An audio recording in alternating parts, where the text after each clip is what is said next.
Hmm?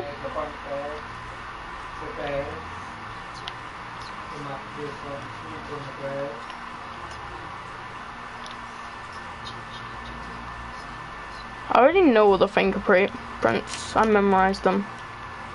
Yeah, I memorized them when I was doing the fucking big con. That's not even a joke, by the way. I actually memorized them when I was doing the big con. Is that you? Oh my god, Ollie, you actually flew past me. You are with the duffel bag. Yeah. It says you have a duffel bag on. You legit went flying past me next to the casino. It says YouTube Oliver. No, it's when you flew past the casino, remember? Alright, look on your map real quick, yeah? You flew past like round there, didn't you?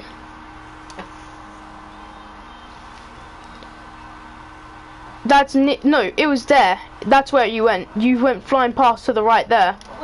And I was coming past and I saw a red Karuma and I thought it was you, but I didn't think it was, but I didn't know for sure. No, I do. It was you, Ollie. You just flew past me. You could have got in my car.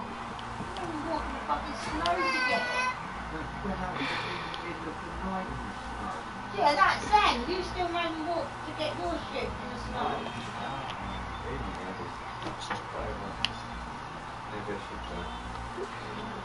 Yeah.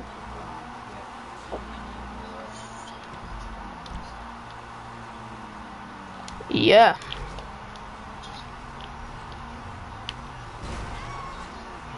That's called a stream. Who, George? Oh. My montages are probably the best thing on my channel.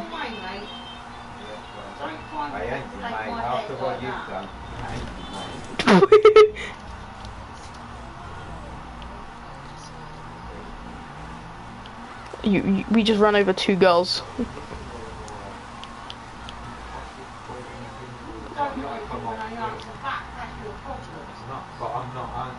Yeah.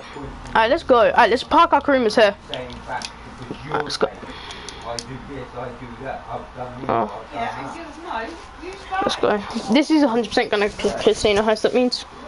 Unless you have to come off like legit during this. It's 10:30, so I'm pretty sure we might get we could get the casino heist done, and that could be an easy dub. But I want to do one of the I'm pretty sure we've got one more thing, 2 more actually. I don't know. Let me check. EMP.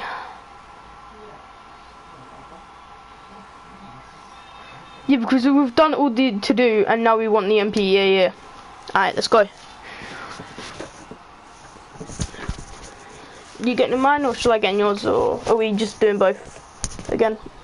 Alright. Yeah, but to be honest, mine's got an EMS level 3 and brake and armor level 3 and everything like that.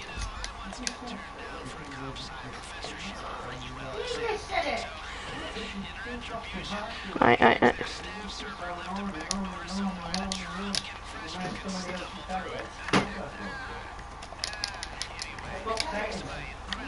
One. Huh?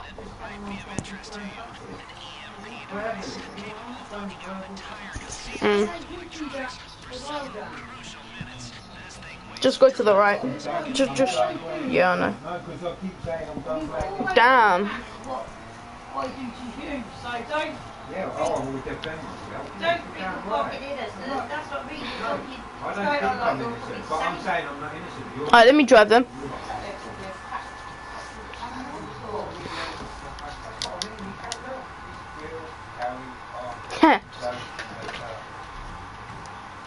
I tried sliding over the hood, but it didn't work.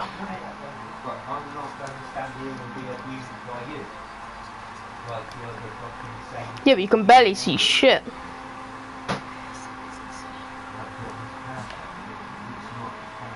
Don't you feel satisfying when that sound comes on?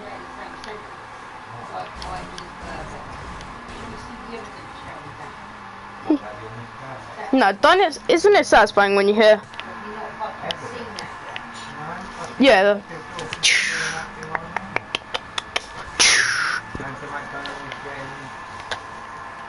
I've had to fucking apologise and fucking apologise.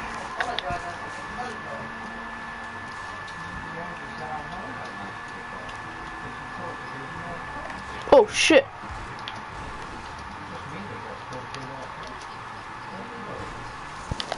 I don't know. I think that has something to do with bennies.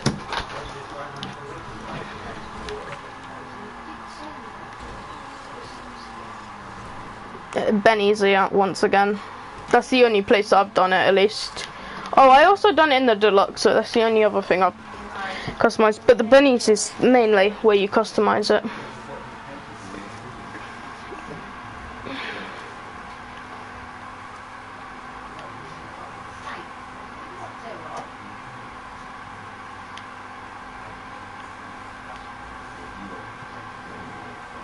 Oh shit.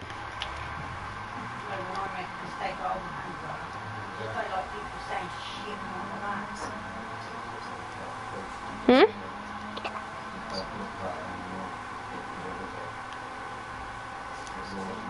Yeah. Yeah. They probably are, or they're doing missions.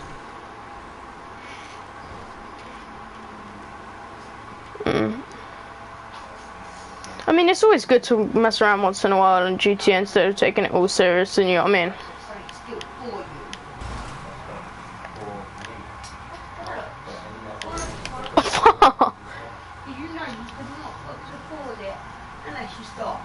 They are black, look. And then, see that? Black tire smoke. GTAV.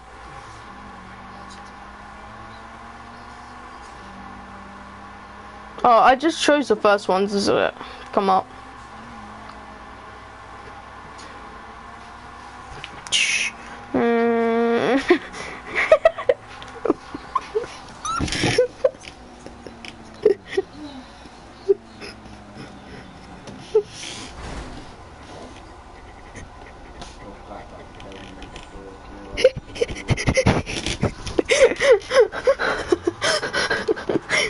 I'm dead. I'm using my dick as a joystick. Put that laptop away.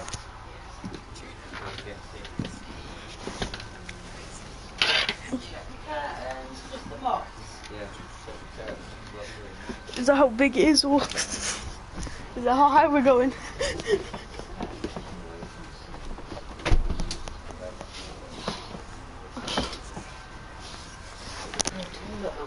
I'm gonna close my door.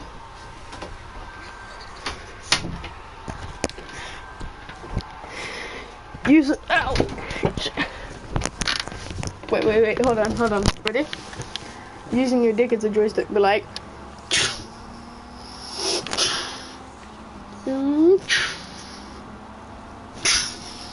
Ah, shit. Ready? I'm having to stay with my chin. No, we can't get snacks, remember? We have to do it before the heist. Alright. Don't worry, I'll get us there safe. Fuck this shit.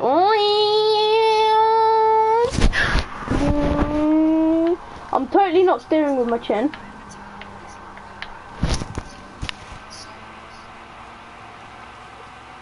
Oh, so you finally found the crew colour. Oh. Yeah, that's the colour of our crew. Yeah, it shows the colour of your crew. That's the colour of our crew. Don't you like that colour though? It looks nice on cars.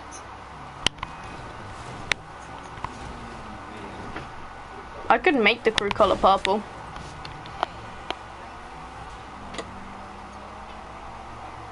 Literally like 5 minutes. I could literally do it now.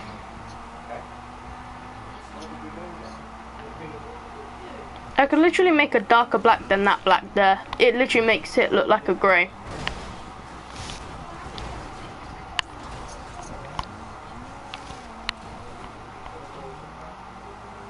Alright, I'll do it after this bit and then yeah. I just love it flashing blue and red though, that's pretty sick. I like to dim it down though, because when you look down there, it just blinds you. Well, that's what.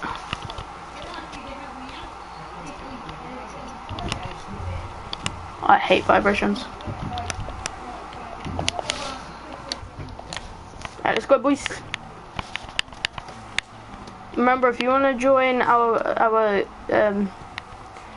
what do you call it? Crew, it's Murderous Weeps.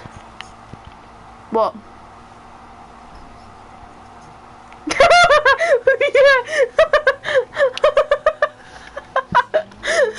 I had that on stream too. Clip it, stream, clip it, clip it. Twitch. What about you? Well, I'm streaming on YouTube and Twitch. Because I connected both of the two together. When I'm streaming on one, I'm streaming on the other. What's up, bitches? When you have the Phantom, boom, boom. When you have the Phantom Wedge, when you have the Phantom Wedge, be like,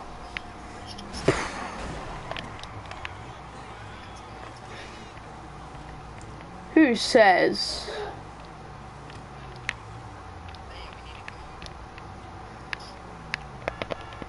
Thank you. Thank you. Right, we're gonna do sneaky mode, ready? Sneaky mode. See how sneaky that was? Get his legs, get his legs, get his legs. Got her leg.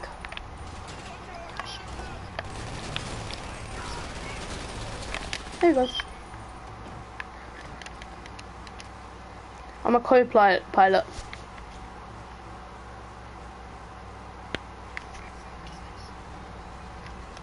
Ulsa. Go to Ulsa. How far? I'm gonna check on my map. Oh, that's on the player. Oh, it's only there. It's still in LS basically. I'm not sure what happened to pick up it. Do we have to pick up any EMP? It might be in a container. You know what I mean? Yeah.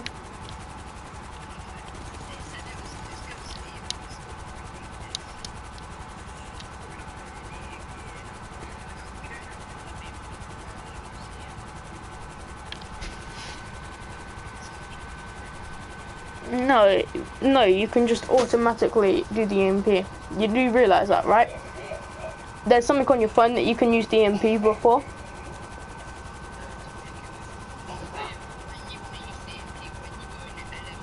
Yeah, I know. Yeah, I do. I watch a lot of people on GTA. I've watched practically every person. Careful, careful, careful, careful, Wally, careful. Oh shit, I'm getting shot. I can't shoot him. Oh, green glowing, that thing.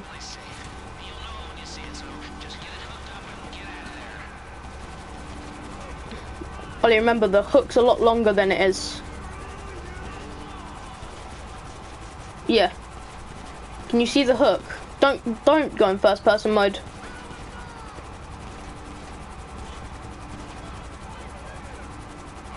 Go.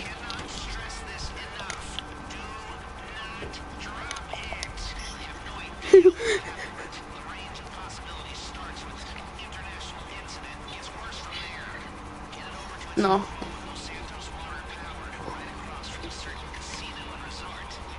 To be honest, I really want to see what happens, but at the same time, I can't be bothered to do this mission again. Oh shit, we got 3 stars. What happens when they shoot the EMP? Boom! Mate, losing the cops is going to be easy as long as we run into no other helicopter. Wait, it's like one of the memes when the helicopter just goes up. The helicopter, you stupid bitch. Ole.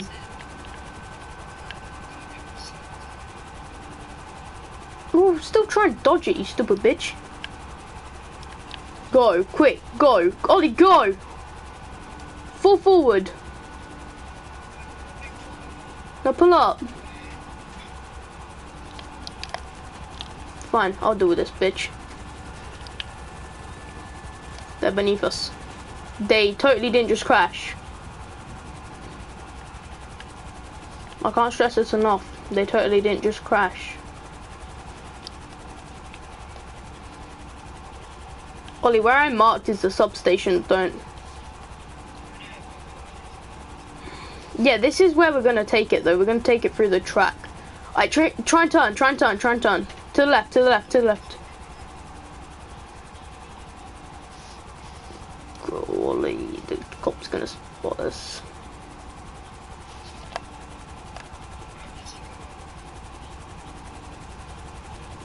Be careful at EMP. Try and get the cop on our level. Try and get the cop on our level so I can shoot him.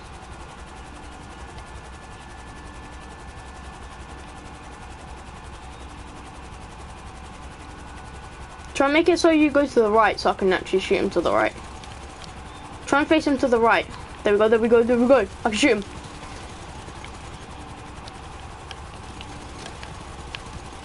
Just make sure you don't crash into him.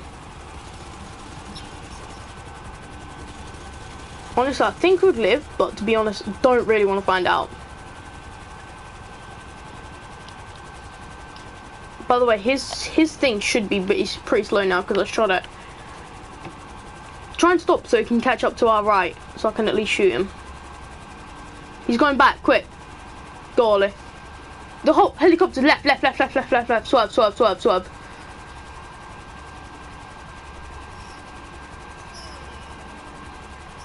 Whenever you see a helicopter, swerve. Try and go up, but like also try and swerve a bit.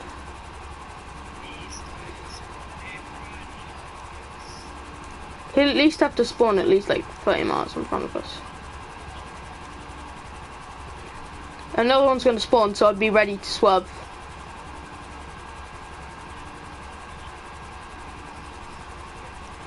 Let's go!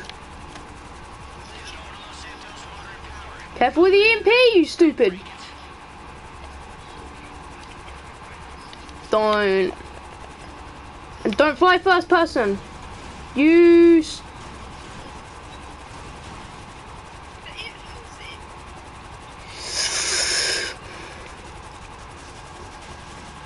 How's the helicopter okay?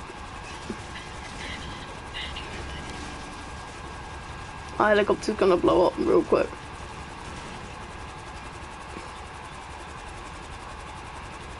Try and hook it.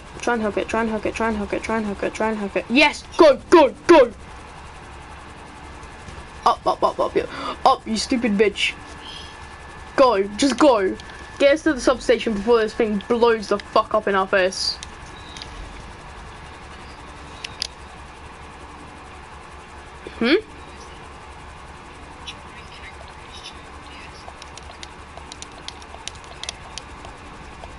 No, I don't feel safe in this.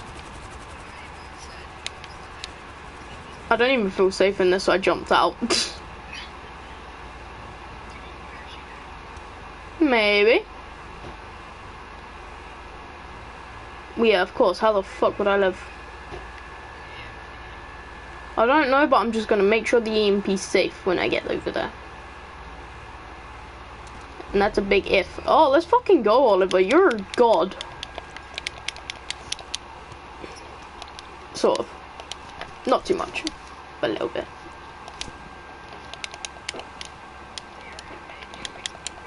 Yes, please.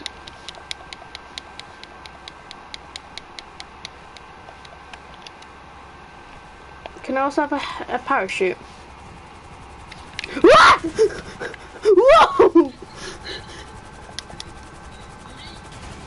Oh shit, Ollie, actually, please. I'm gonna die. What? Wait. Oh, hell yeah. Wait, do I have a parachute? Yeah, okay. I can shoot my special carbine. And I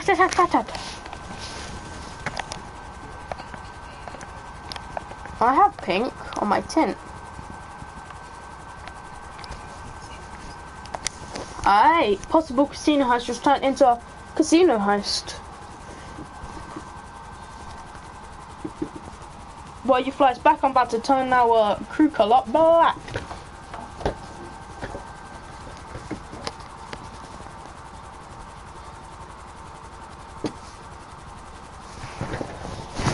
I'm gonna gonna get away. I'm gonna I'm gonna get away. I'm gonna swerving.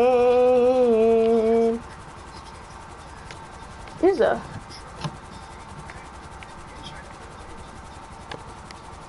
Oliver joined mother some weed.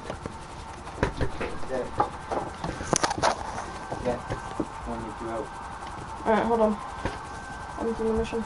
Alright, Oliver, can you deliver it?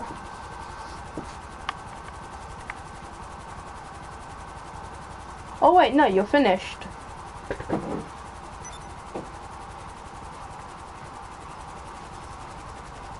Right, I didn't mean go! No!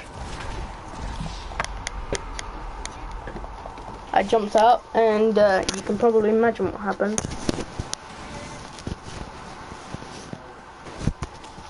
But honestly, I want the colour turquoise though, because I really like turquoise.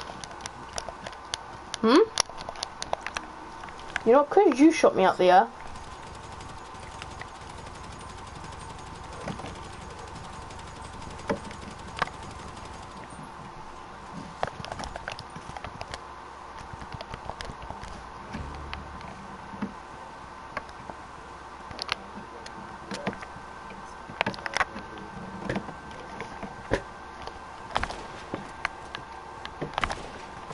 I'm gonna snipe Harambe like that guy did.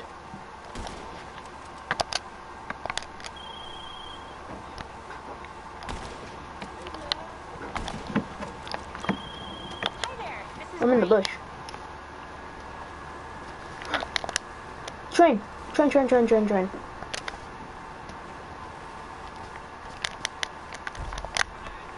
Yo, have you ever watched Trayton? Have you ever watched Trayton? Oh. I don't really want to turn the colour black because I want my main colour to be blue. Light blue. How about you follow the train? Hold on.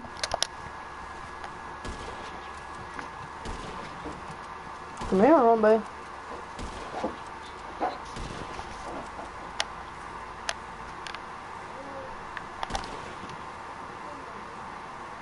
I swear to God that tractor just hit you.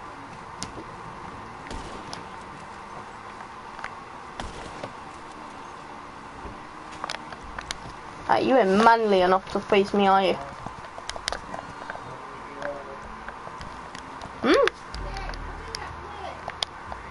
Why? But I'm in a match! Fine! What?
It's Davy boy.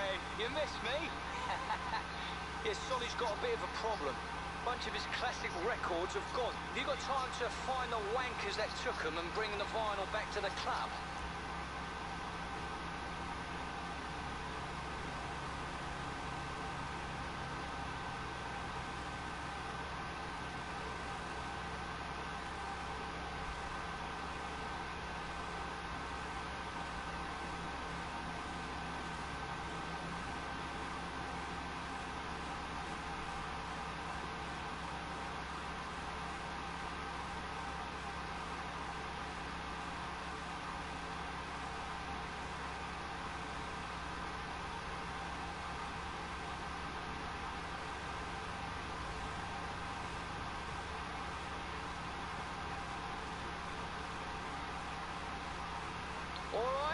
All right. Solomon's not going to like this. And I've got to tell the big bastard.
Alright, sorry stream.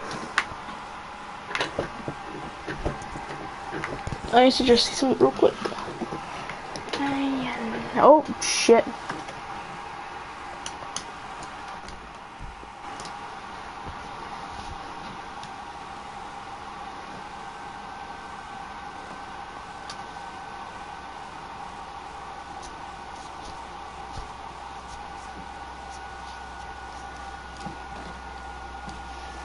Whatever.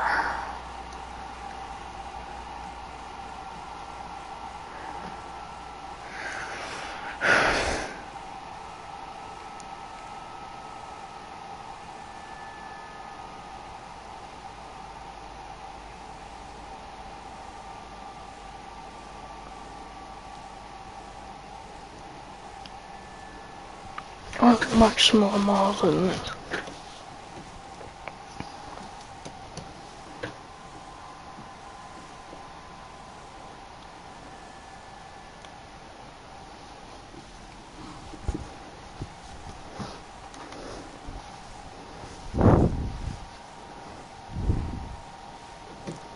Murder the weebs.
When we said possible casino heist, I meant it. Possible. We thought we was gonna do the casino heist, so we were hyped. But we couldn't. We got called off during the last mission. Oh shit, my bike. That's even fucking me. Oh shit.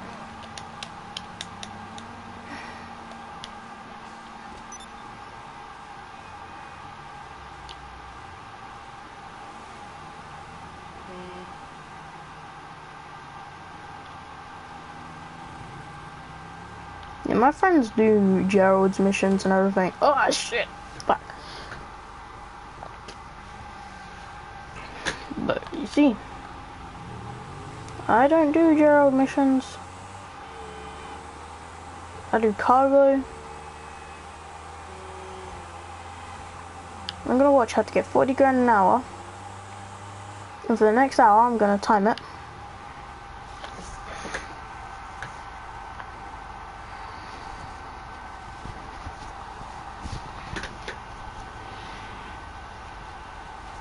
Okay.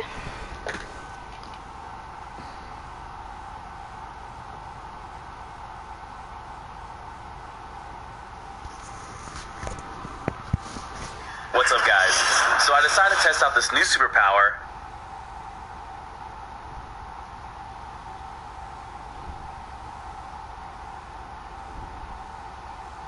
Hello YouTube, how's everyone doing? It's Professional here. So today I have a money guide for this week's event week, And this money guide covers from January 22nd to January 28th, so you have 6 days to do this guide, so make sure that you guys really take advantage of it. And this guide is completely solo, you don't need any help whatsoever. I did everything in this guide solo. Now this guide will show you how to make $1 million in 1 hour. I'll show you guys how I did that here during this guide.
Or something like that, you want to do missions, activities, this is not the right strategy for you.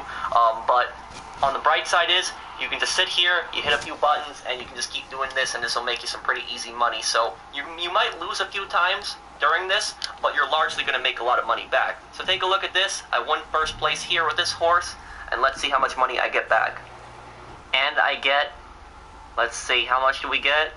40,000 right here. Okay, so that's basically me being allowed to play 4 times. So I can play 4 times without going broke again. So I have better odds now. We got up out of the computer, but again, remember, you don't gotta stand up. You can just get out of the screens to avoid evens. We got an even here. Okay, we're gonna go back into it again. Let's go back to the computer here. Let's get a new race here going. Let's see our odds. Okay, we got robocall 4-1. And the first and second horse were usually the horses that win. And when you have an odd like this, you bet 10,000 chips, you could get 50,000 chips back. So even if you lose, you just bet 10,000 chips in the next race, and then you bet 10,000 chips in the next race. And chances are, you're going to win a lot more than you're going to lose. So you're going to keep going negative. So even if I lost here, I would just lose 10,000 chips. But I'm going to win here, and I'm going to win 50,000 chips, and then basically I can play 5 times again without going negative. And you're bound to win, because first and second place are almost always going to win. They're going to win most of the time. I've seen a few of the other races, the horses win also, but first and second going to win most of the time. So just keep betting on the first horse. And you see right here, I won with that one. I'm going to bet on Constant Brag here next. I'm going to bet 10,000 chips. Let's place the bet. Let's see what it's like here. Are we going to win first place here? Horse number 1 is slacking a little bit right now. Horse number 5 is in the lead. Looks like we're getting in the lead now. And yeah, again, guys, just keep doing this. Just literally keep doing this. Just keep betting 10,000 on the first horse. And if you see an even or you see 2 of the same, don't bet on it. So right here, horse number 5 won. I lost $10,000, but that's not really a big deal because I won a few before. So we're gonna bet 10,000 again here. And here when we bet 10,000, let's take a look at this, we can get 30,000 back. Okay. So we're down 10,000 now. Let's see if we win this race. And also the main event is going on at the same time. The main event, I believe that I win first place in it as well, so take advantage of the main event, put some chips in on the first horse there, and you're bound to win as well there. Let's see how we do here. Slacking a little bit here. Oh, and we're in trouble here. Okay, so we lost that race there, but then take a look at the next race. The next race coming up, going to bet 10,000 chips. Gotta keep hitting the button here. We're at 10,000, let's bet that. And this strategy, I'm doing this whole thing for an hour here. I'm not gonna show gameplay of the whole hour, I'm just gonna fast forward through it, but I will have a link down below of me playing this whole thing.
Inside track explained.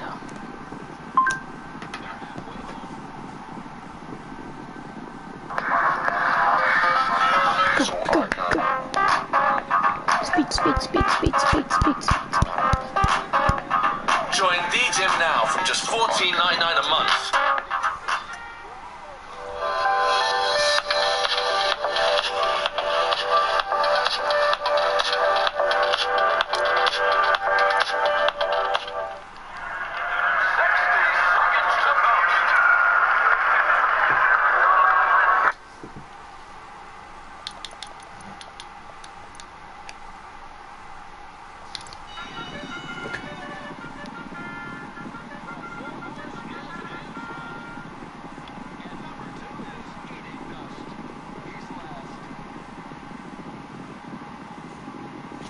Wait for it.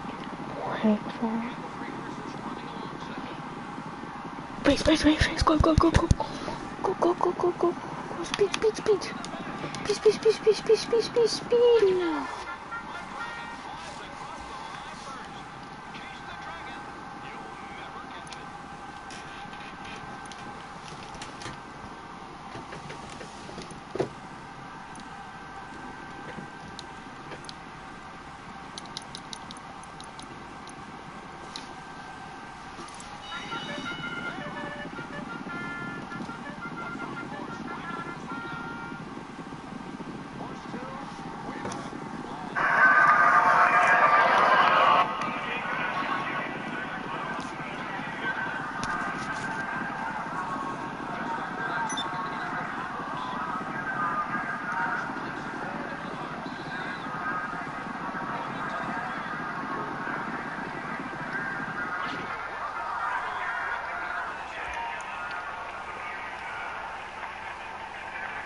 You stupid horse.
And the race is over. Dingo, let's go, takes it.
No.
Yes!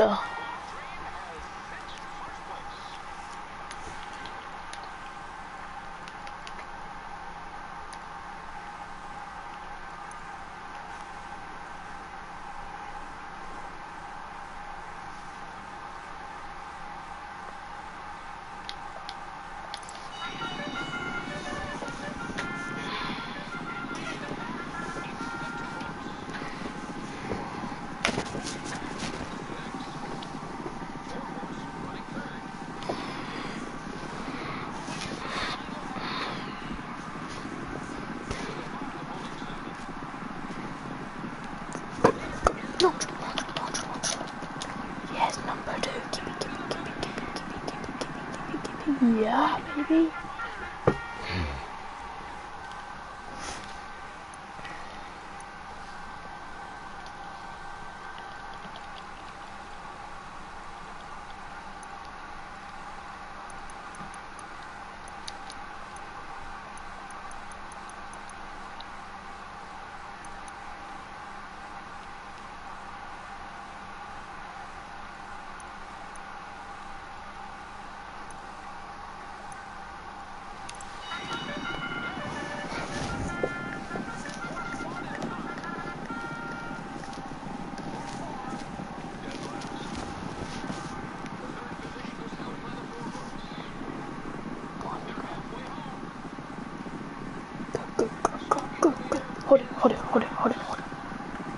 hold it, hold it, hold it.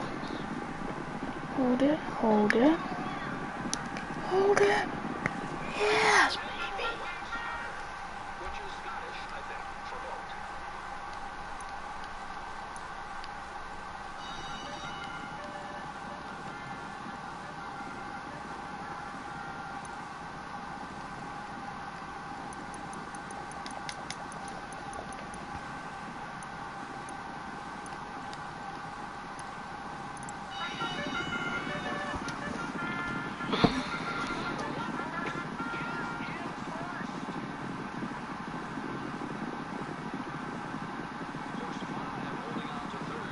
Wait a little bit. Stay there, stay there, stay there. Hold it, hold it. Go, go, go, go, go, go, go. Damn it, one's full. Race in front of one. Quick, go. Launch, launch, launch, launch, launch, launch, launch. Launch, launch, launch, launch. Stay in front, stay in front. Yes. Go. You beautiful horse.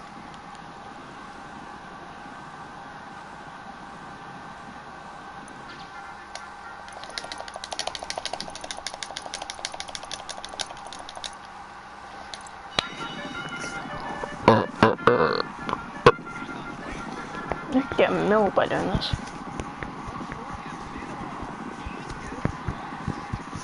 From 1,000 to 100k. Come on, wait for it, wait for it. Go, go, go, go, go, go, go, go, go, go, go, go, go, go. Keep it, hold it, hold it, hold it, hold it, hold it. Launch, launch, launch, launch, launch. Launch, launch, launch, launch, faster, faster, faster, faster. 6.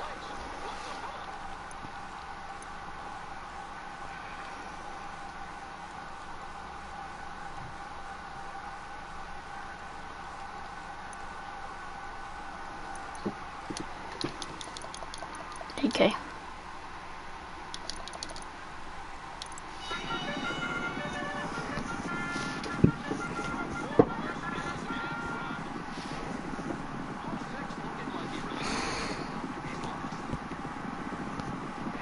Hold it. Fade, fade, fade, fade, fade, fade. Fade a little bit. Go, go, go, go, go, go. Launch, launch, launch.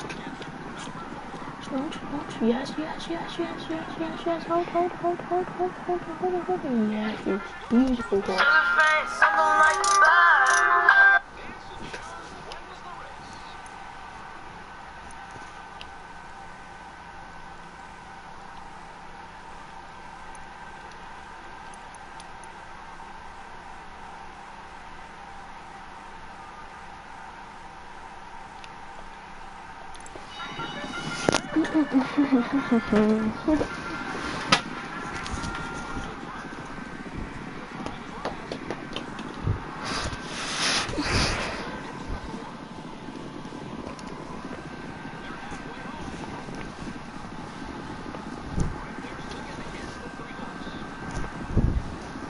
Go, go, go, go, go, go, go.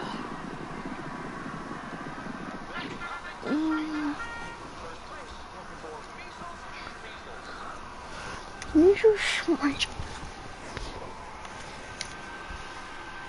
Straight away.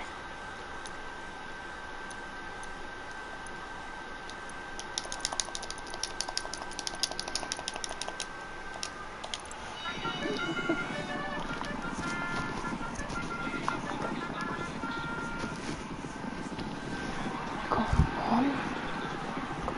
on, fade. Get a little bit ahead, get a little bit, just a little bit. Yes, just a little bit. Okay. Launch. No. Fade a little bit. Go, fast. Yes!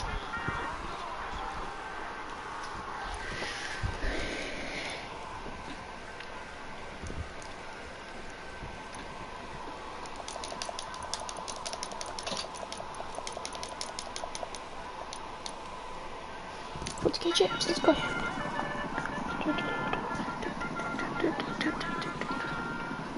Come on, baby. Come on. Fade a little bit, just get down. Just keep there, just keep there, just keep there. Launch, launch, launch, launch. Please, please, please, please. Hold it, hold it, hold it. Launch, launch, go, go. Oh.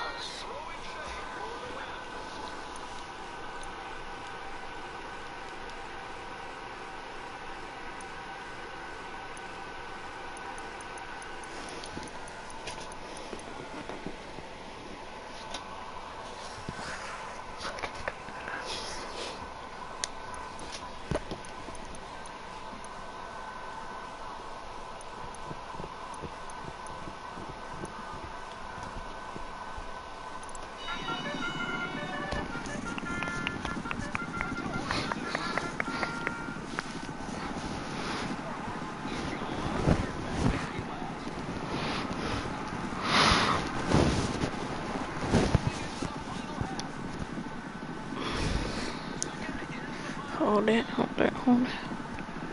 Hold it, hold it. Launch, launch, go, go, go, go, go, hold, hold, hold, hold, hold, hold. Yes. Crackers and please.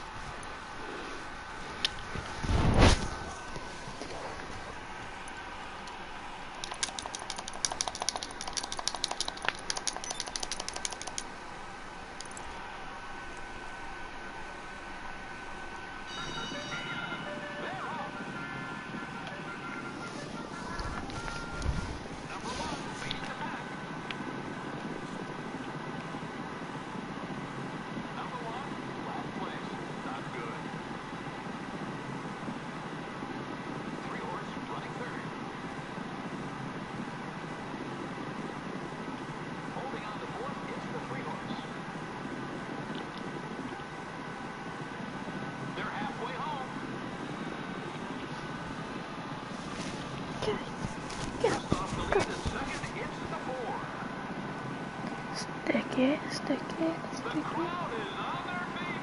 Stick it. Go, go, go, come on, go. A little bit. A little bit. Go, go, go, go.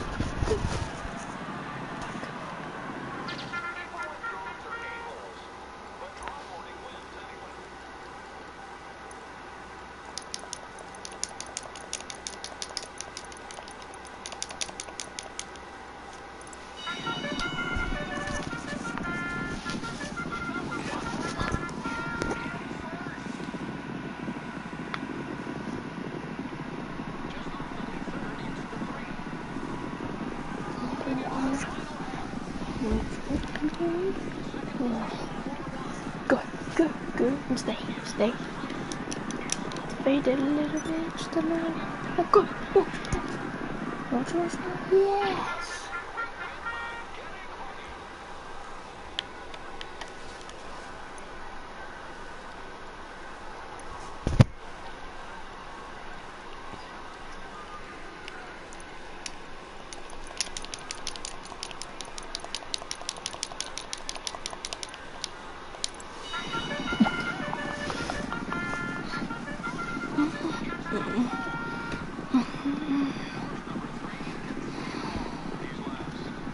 Number 2. Come on, number 2. Come on, just fade a little bit. Not too much, but just a little bit. Go, go, go, go. Go, go, go, go. Launch, launch, launch, go, go. Launch, launch, launch, launch, launch, launch, launch, launch. What are you doing? Launch. Launch. Launch. God damn it.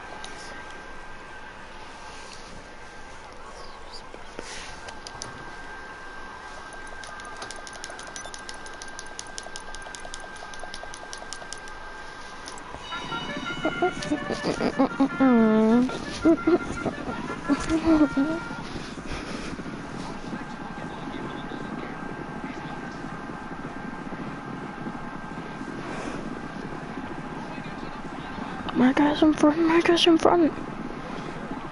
Pull back, pull back, pull back. Now launch, launch, launch, launch. Launch, launch, launch, yes, yes, yes.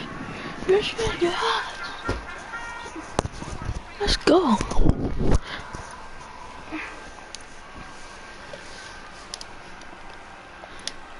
The other one. I'm a bet. I'm going.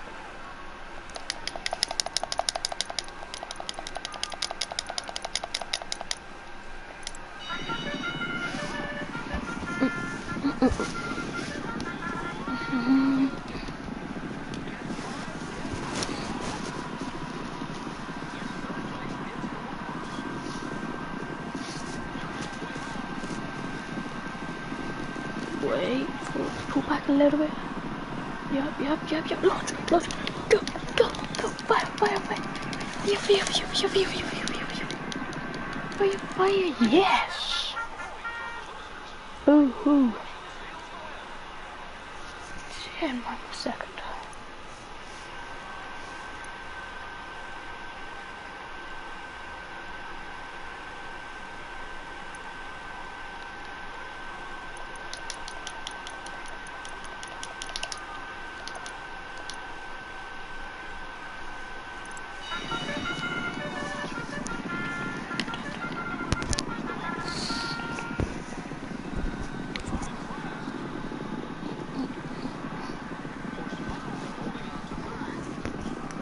Down on the snakes. Okay. Pull back a little bit, pull back. You're fucking wrong, mate. Fucking go. Go and hold. Go and hold. Go hold. Hold.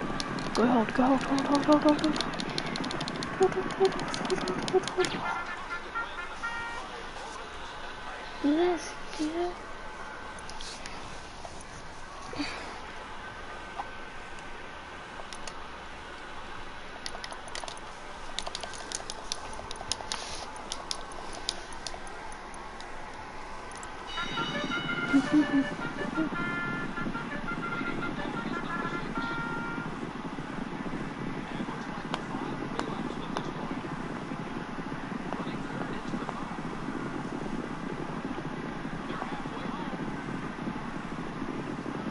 Alright, keep going. Go. Race and hold. Wait for it. Go. Beat. Boy.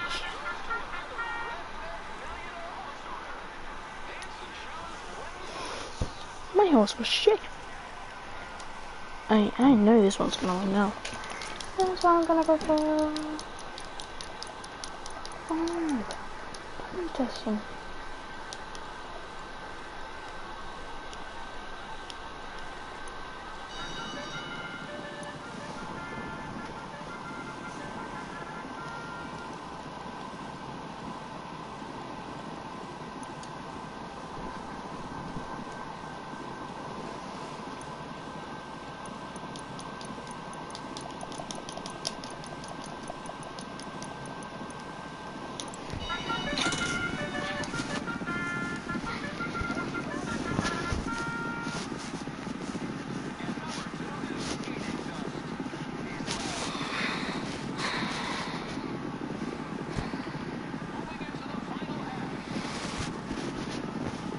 Back a little bit and then launch.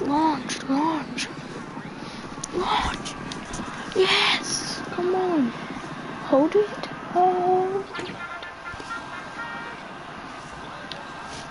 Thank you.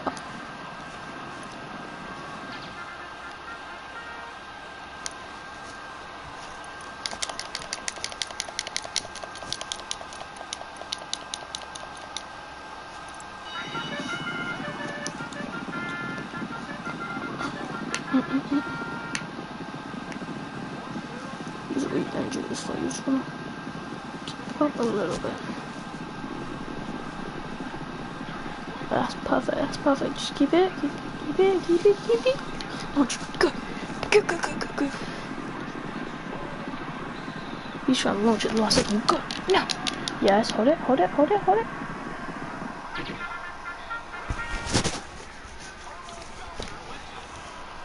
Go with me.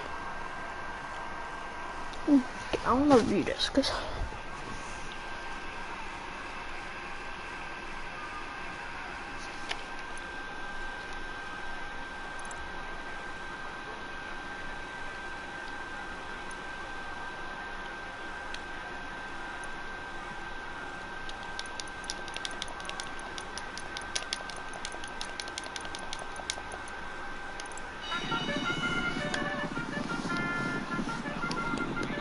keep up, just keep up, don't launch, just keep up, keep.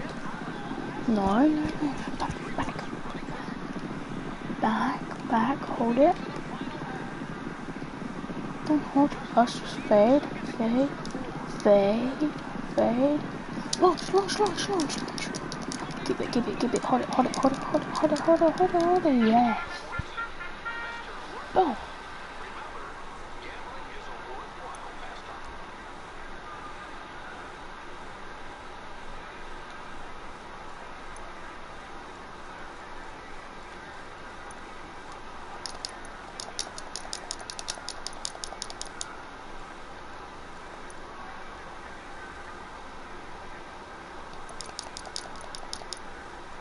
Turn around, let's go. Fuck it.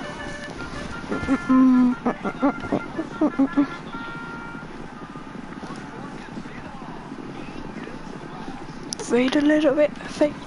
Okay, just stay there, that's good. Stay. Good. Last one. Come on, now.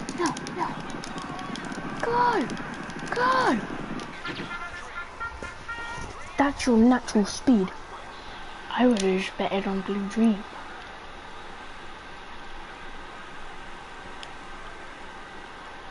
My best bet.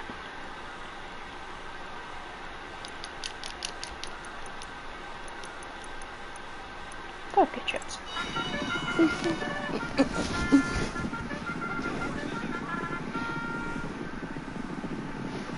Fade, keep it, don't launch. Keep it. Okay. Yep, keep. No, don't launch.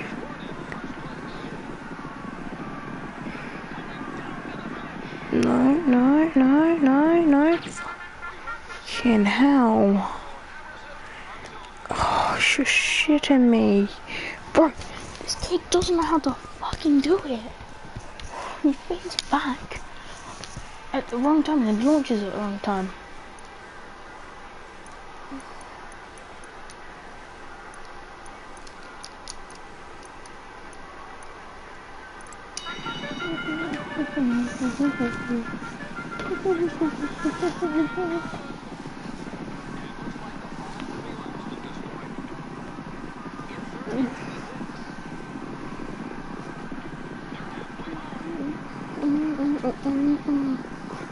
Oh, you launched already. Now you've got to hold it for that whole time. See, that's when you launch, when number 3 just launched. Number 2 just did it.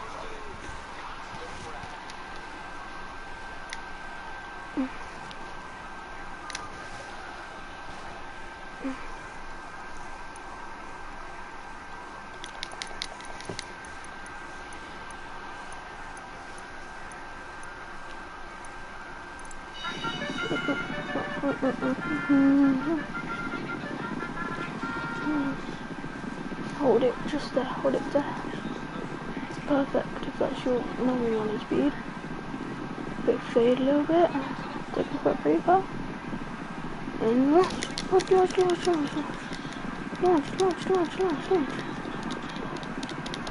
Yes, good. Number five, go, you stupid fucking horse.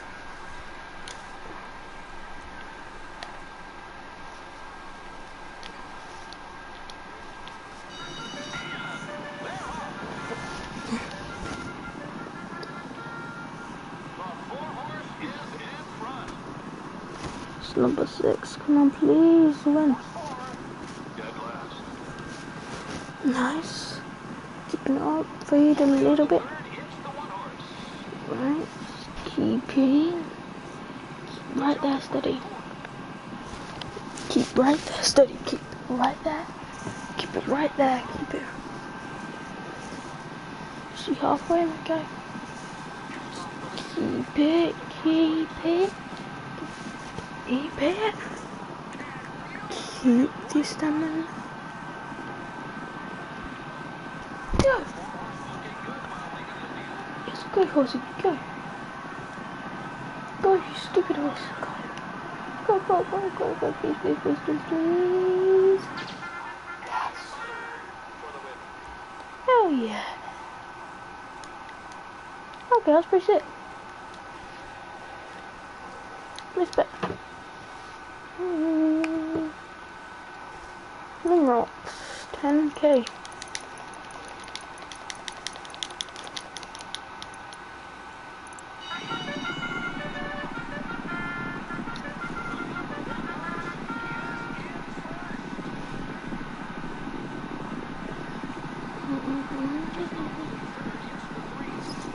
No.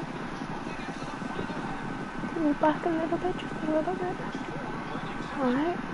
Nice. Now. Go, go, go, go. Go, go. Please. Please.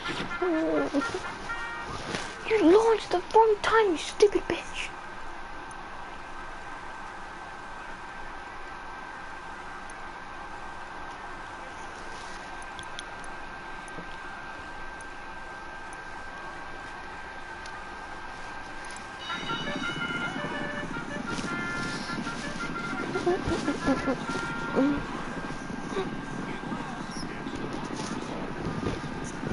Don't launch, don't you? You just launched it. Keep it out here. Go. Go, launch.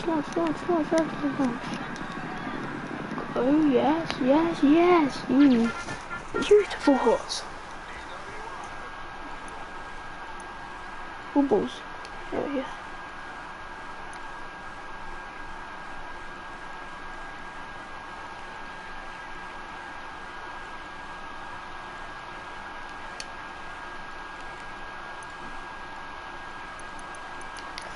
No, bubbles.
No.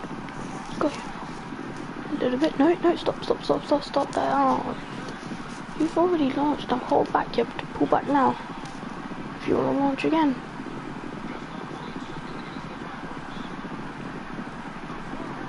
Nice. Now. Go. As fast as you can. Push your limit, you horsey. Push your limit, you beautiful birds. I can see you.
Literally.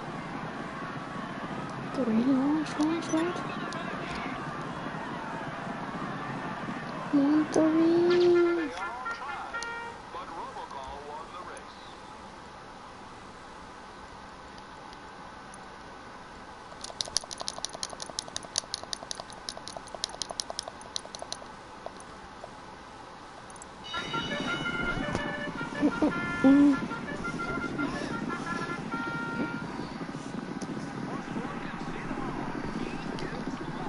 Right next to fade.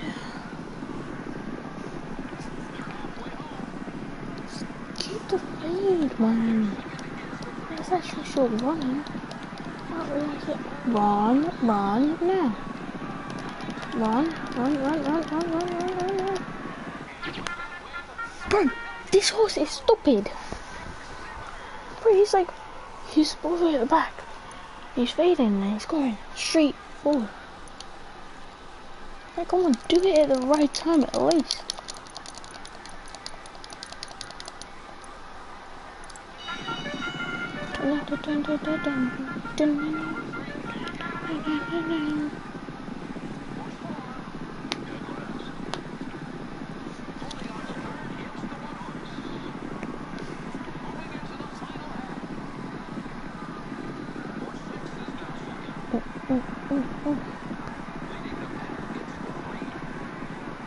Only 5 launch.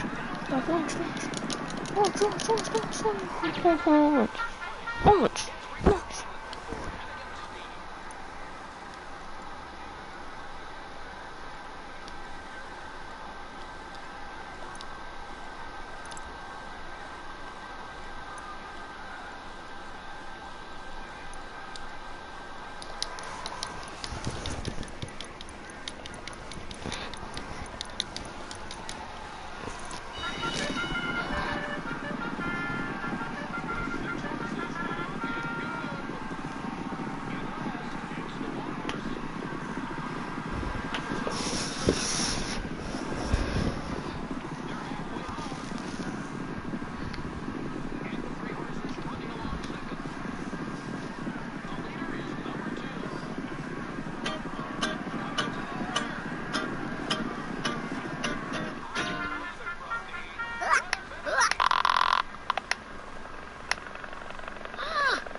Hey, how's it going, guys? Mr. Boss for the win here, and in today's GTA 5 video, we're going to be talking about a crazy secret change that Rockstar actually made to the inside track horse racing at the Diamond Casino and Resort in Grand Theft Auto Online. So since the update came out, the big focus of this is how profitable and how successful the inside track horse racing can be. We've talked about this in previous videos, that as far as the gambling game modes go, it's the one that you basically have the most control over, because you can re-roll the odds to get yourself the best winning chance of horses. And throughout the last couple of weeks, or really the last month, there's also been a handful of interesting glitches and exploits that have allowed you to take advantage of the inside track horse racing. Like, for example, betting a minimum amount or placing a minimum bet, but actually getting a maximum payout, which would mean you'd be able to have super low risk, but if you won, you could get an incredibly high payout. And even if you didn't do any glitches or exploits and you played the inside track horse racing straight up, it was still very, very profitable. And we have seen Rockstar try throughout the last couple of weeks to try and combat this, whether that is preventing glitches or whether that's sort of changing the algorithm in which you actually can re-roll the horses. Like, for example, if you start re-rolling the horses too quickly, you actually get kicked out and you have to join a new session. Well, one of the more recent exploits that's been happening in inside track horse racing racing has actually been using an AFK method. Now, I think for the most part this was taking place on PC, maybe a little bit on PlayStation 4, where essentially you would use a macro to basically program your mouse or your controller to click certain buttons at certain times.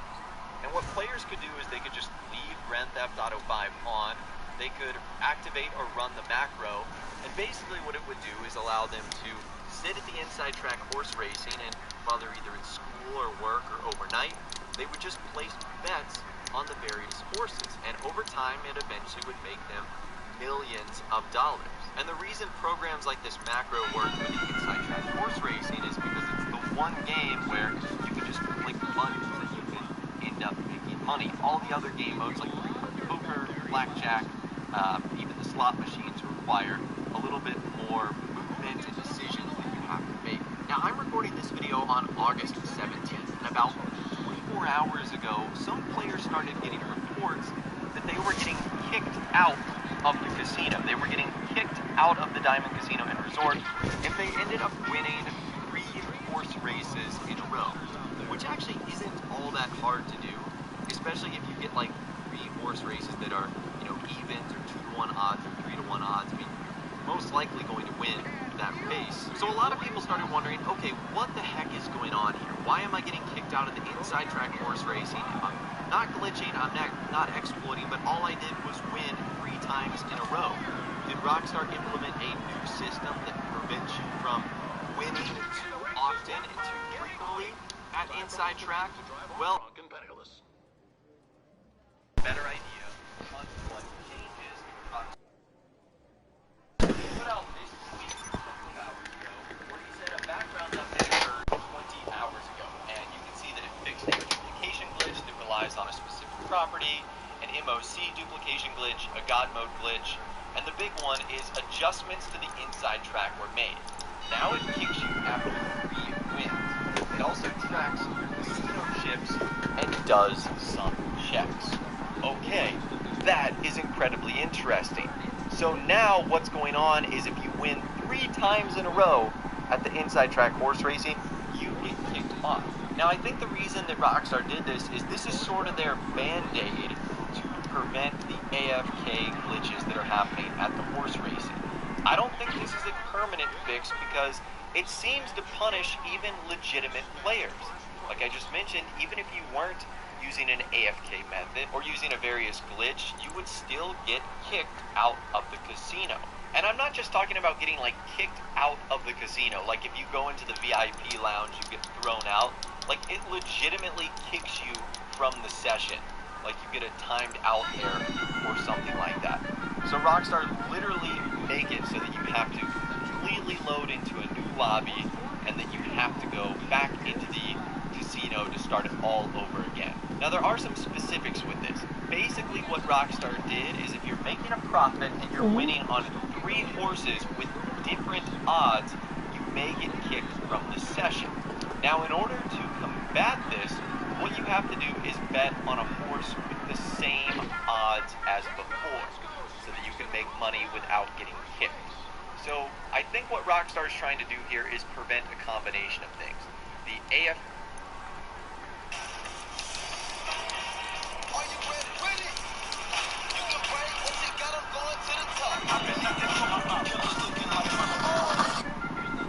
AFK method where you can just sit there without actually being at the computer and still continue to bet on the horse racing and also try and limit players' abilities to re-roll the odds, which is something we've been able to do since day one. I almost think that in a future update, whether that's the December 2019 DLC, Rockstar is probably going to make some significant changes to Inside Track. Like they might take away the ability to re-roll the horse odds, where you have to bet on the 6 that are given, or they might give you the same odds as the current main event horse. Who knows? I also know that they're probably going to make a ton of changes as far as like tracking your chips goes. And the other thing that Test Funds do mention is that they are now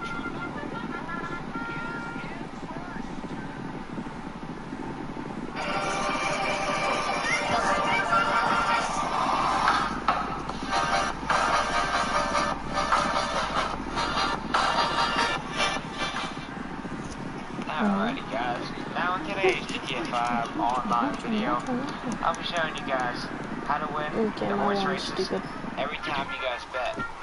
So if you guys aren't new, make sure you guys subscribe for more GTA 5 online glitches. After this patch 1.50, we're on our road to 20,000 subscribers, so make sure you guys smash that sub button.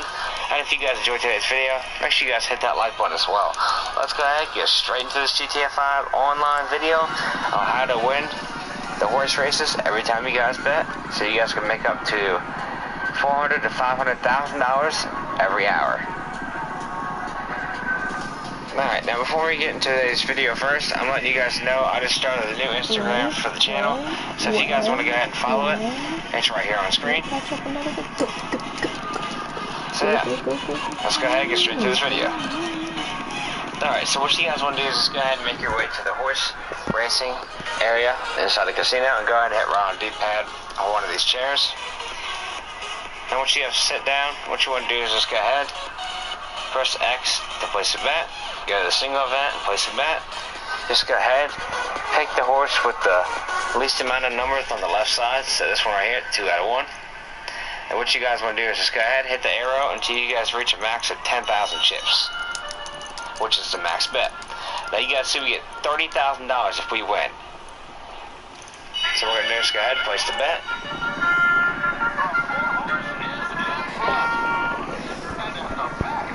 And we're just going to go ahead and see if our horse wins. Easy as that. Now usually a race takes about 40 seconds, maybe 35. Doesn't take long at all. Like I said, you guys can keep on doing it over and over and over again. That's what makes it so easy. As you guys see, I'm in first place right now. And I won. Easy as that. You guys see I won 30,000 chips right here. So let's go ahead and bet again. The single event. Like I said before, the ones with the least amount of numbers on the left side of the slash. Now if you guys get an evens, it is a guaranteed win. I'll go ahead and show you guys that. So let's go ahead, place a max bet of $10,000 on the evens. And you guys see, you get a guaranteed win right here. Every time it says evens, you might as well go ahead and count him because you're never going to lose.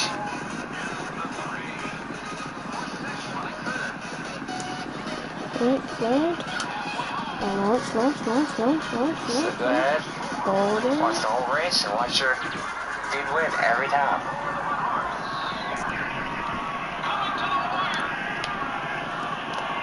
And there you guys go, you guys saw the evens won.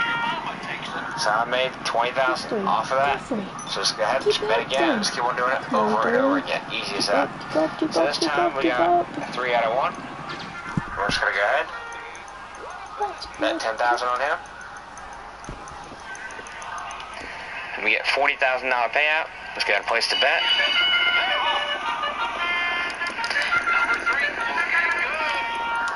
And if you guys lose, you guys only lose $10,000. That's not bad at all. Now, I haven't been losing off this method I've been using. So we go ahead, watch our horse win again. So you guys will see. My horse has won again. Easy as that. And there's $40,000. Easy as that. So there you guys go. You guys can also win in the main event. So we're going to place a bet on that. Just go ahead and do the same method. Just go ahead, bet on the evens if you have that, or bet on the least amount of numbers on the left side. Whatever horse you want to prefer. Let's just go ahead and place max bet on him as well, and we'll just win an easy 20,000 chips. Easy as that. So yeah, that's today's video, how you guys can just keep on winning. And there you guys have it. So guys, hope you guys liked today's video. This has been your boy Fonzie back.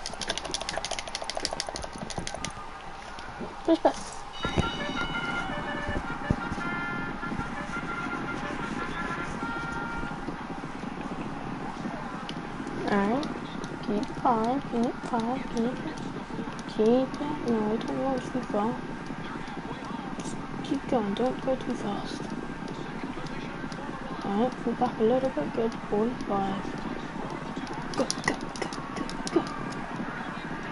Go, yeah, baby. Oh. Yes. That's 300 grand I got.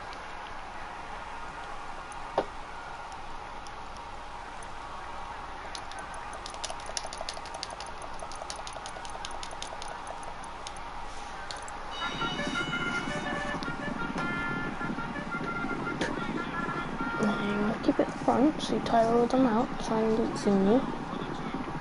They all like zoom. Full back three. Good, this is a good 3. Alright, yeet forward. If you think you can hold it, you hold it. Hold it. Hold it, 3, hold it. Don't lose speed. Don't you dare lose speed on me. Yes, 3. Oh, Jesus, where'd that speed come from, my guy?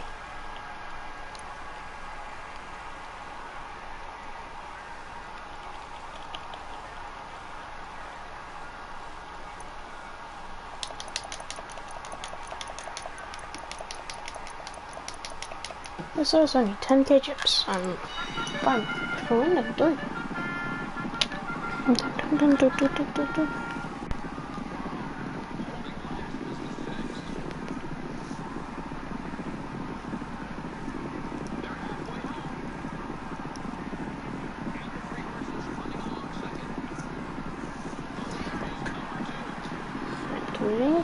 Go. Launch free, launch. Ah, you shit. What was the other one? So I can't really complain. My did come second.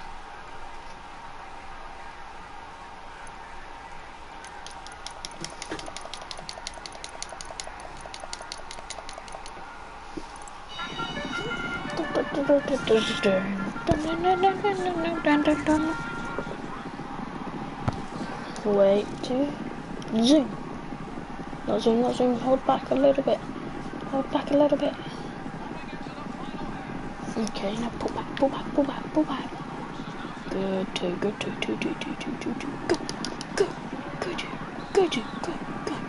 Launch it. Stay launch. I thought 2 would have done what 300. 23 out of 1.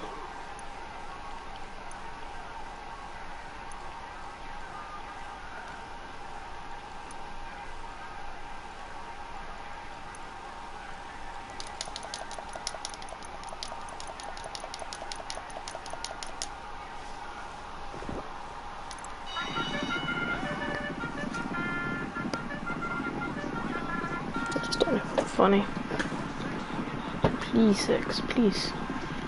Alright, keep it 6, keep it 6, damn 6 is good. And now launch 6, launch 6, go. Come on, you can win this 6, oh god. Your horse is so good, come on, Sam, shit. I'm gonna.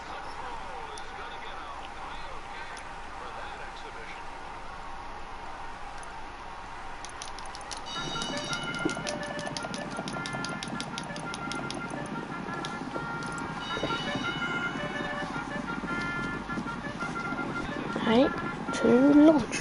No, don't launch. Right, keep back. Now stop. Yeah. Pull back. Pull. And now. Yeet two. Go, G2. Wow.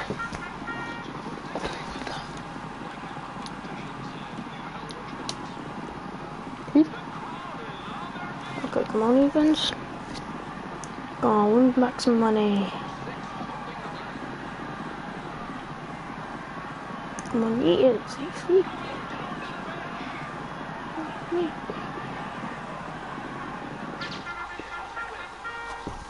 Let's go. What do you like? Yep, that was one. Okay, that's a 2-1 even.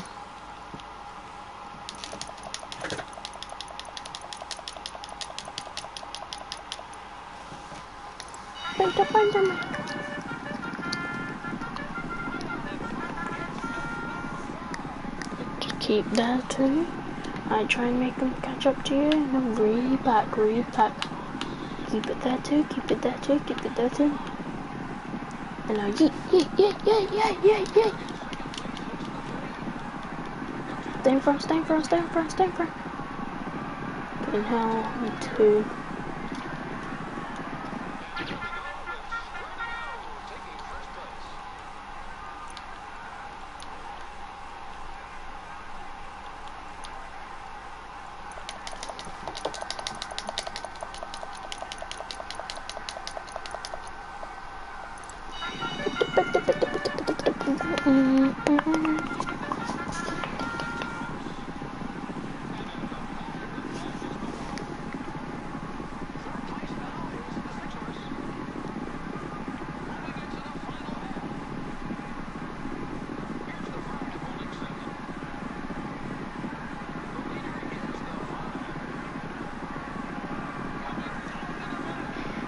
On two.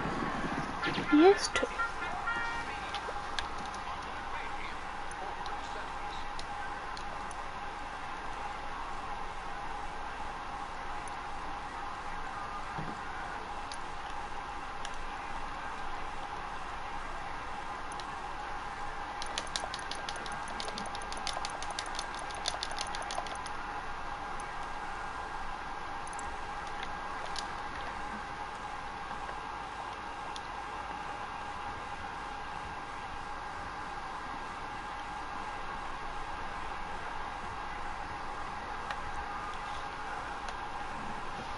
No more than 5 times. The max I'm allowed to do. 5 times on the most. What was the most? I need 50,000.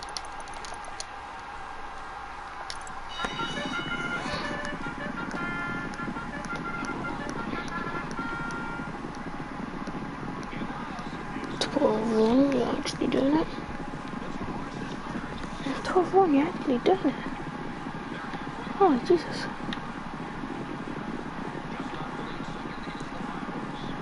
Pull back, pull back, pull back.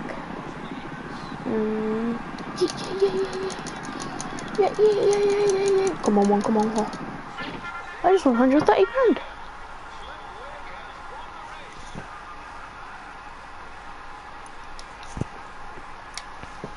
Thanks.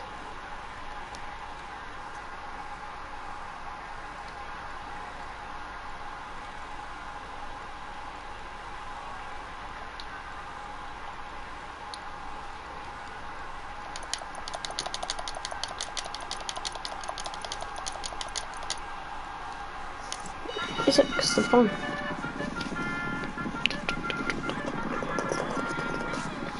Alright, keep it. Never mind. Oh, you're one of them guys that likes to hang at the back and then go at the last second, alright. I see you for. Keep up for. Go for. Quick. Oh shit.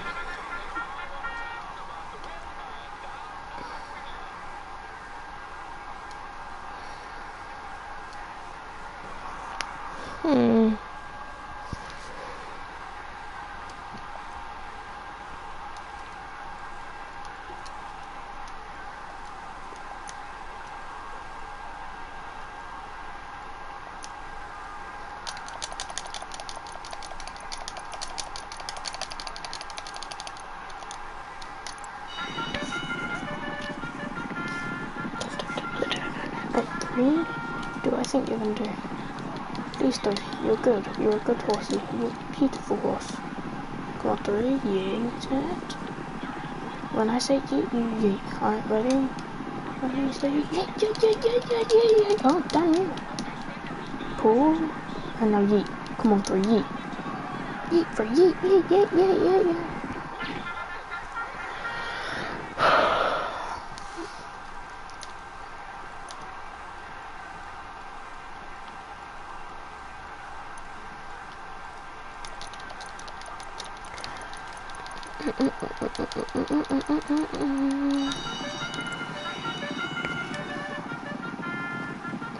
Come on, my boy. Yeah. Yeah. Fall back, my guy, fall back. My guy hasn't even needed it. Fall back. Go, my guy, go. Yeah. My guy's trying to eat.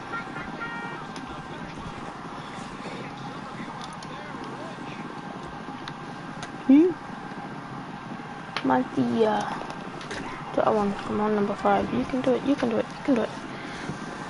Oh, shit. 5. Come on, 5, you beautiful horse. Pull on. Yes. Go home, baby.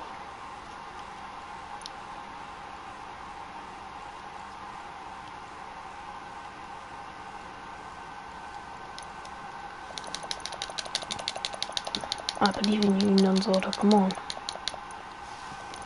Come on. Please.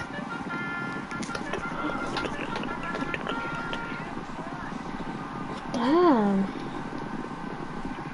Wow. Okay. Now. Yeah.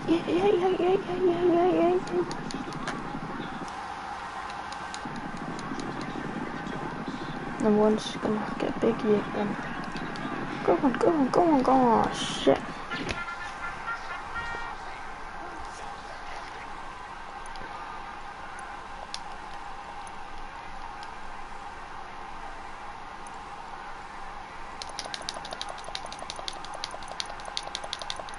Come on, Los Santos, Savior me.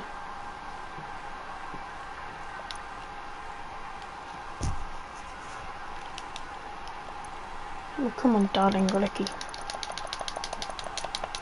You'll do it for me. What's your darling Ricky? Holy shit, darling Ricky. And I'll pull back, just so I can catch up. Okay, when I say yeet, you yeet it.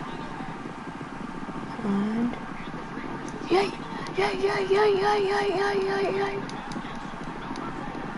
What do you mean, mate? Oh, shit. Number 4 is evens. 6. 5th, which is the last. Okay, come on.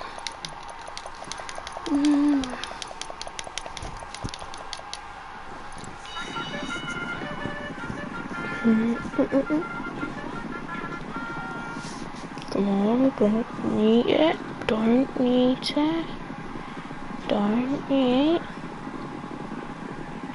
Please tell me that's your running speed. Right, pull back. And yeet. Yeet. Pull forward. Come on. Placed. Let us truck.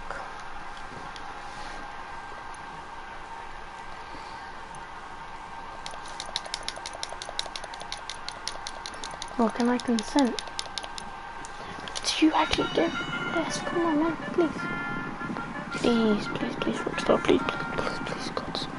Please, let me get a lot of money, please. It's all about terrobyte. Just run by terrobyte, please. Come on, number 1, you can do it. Alright, well, when I say yeet. Yeet it! Come on! Run! Please.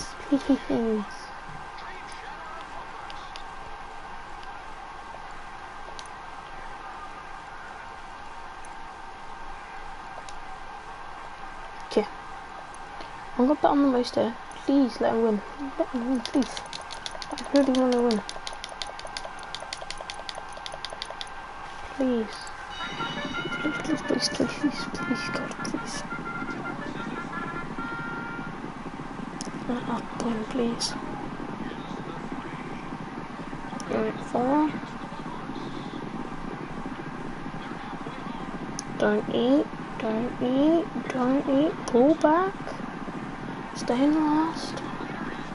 And yay, please. Please, yay. Oh, legit last. Stupid Aussie. I'm getting the most Aussie. Please, darling, let me win. This is the last bit I could do. Unless I win. Please.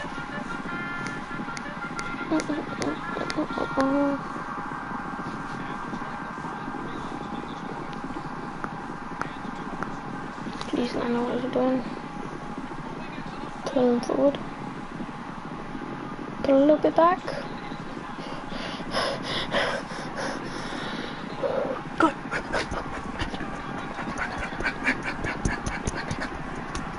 Hand.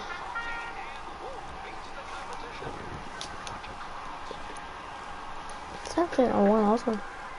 I'm about ban this one, please.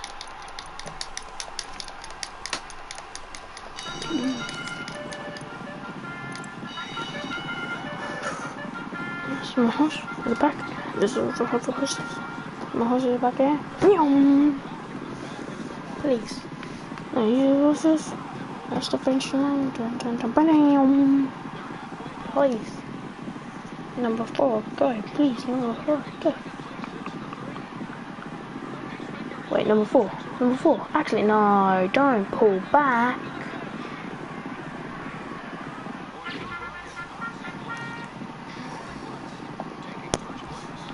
Two, okay, I bet on number 1. Come on, number 1. Pull number 1. Go number 1, please. For the love of God, number 1, keep it, number 1. Come on, number 1, please. Yes! Hey, yeah, let's go. Like, number 1 all the time.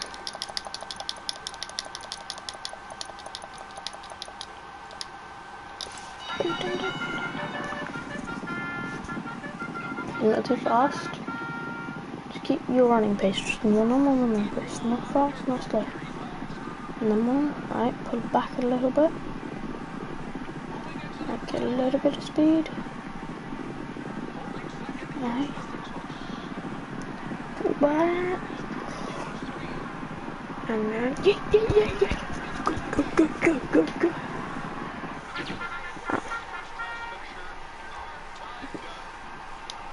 Play second to last, stupid hussy.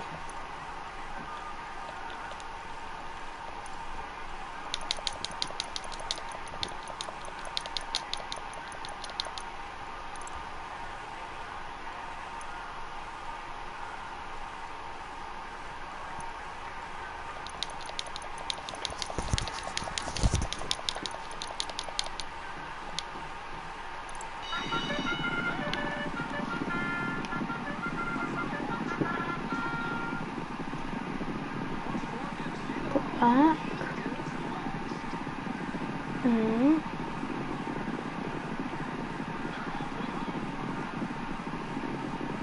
Please stay fast. Pull back. Nice pull back time. No. You glorious horse. Come on. You beautiful horse. Oh, please, you beautiful horse. Come on.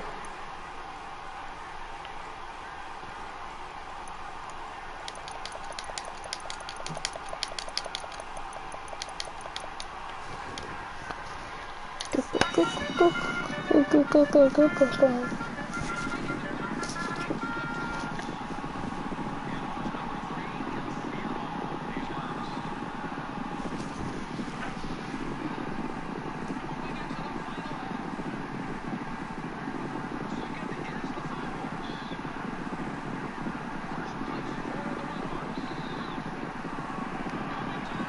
One.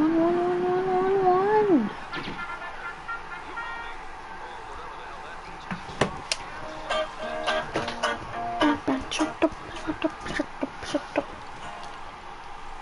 Yeah, really bad. For an hour, so you guys can see the whole unedited clip. Take a look right there. I won 10,000 with the main event. So while I was doing a single event, the let's see. I think I'm going to win this race here. Hopefully I win this race. Let's see. Also win this race. Look at that. We got 30,000 chips back. And just keep doing that. Just keep betting 10,000 on the first course, and you're bound to win. Hello YouTube, how's everyone doing? Professional here. So as you guys can see, I have a lot of chips. I have about 2,725,000 chips here, and I will show you guys how to make between $400,000 to $500,000 per hour with horse betting. This is what I've been doing over the past few days, and I bet you can make probably a little bit more, but this is roughly how much I was making, about $400,000 to $500,000 per hour. And the good things about this method is I'll say that this method is extremely simple. It's very easy to use. It doesn't really require any work. The cons of this method is I would say this is really boring to do because you would be doing the same thing for over an hour. But still, this is a pretty good way to make money. So I'm going to show you guys what I do here. Now let's get started. So to start off with this method, you are going to need a minimum of 100,000 chips or about 150,000 chips around there. And you're going to want that as a safety net so that if you start losing, you still have that money to fall back on. Now you might go a little bit negative during this, but you're going to be getting a lot more money back. So you might lose a few times, but then you're going to win a few more times back, and you're going to win more money than you lose. I've been doing this strategy for a few days now. I'm at 2.5 million chips, over 2.5 million chips now, and I'm going to keep increasing it. So what you're basically going to want to do is you have two events. You have the main event. The main event, it's basically playing against other players, but you can do this in an invite-only session, and those are every 5 minutes. You're still going to want to bet on that, so you can still do the main event, and you can do a single event at once. And I recommend betting at 10,000 chips, the max, on the first horse each time. And for the single events, you are going to want to look for events where there are no evens. So if you see an even, avoid that.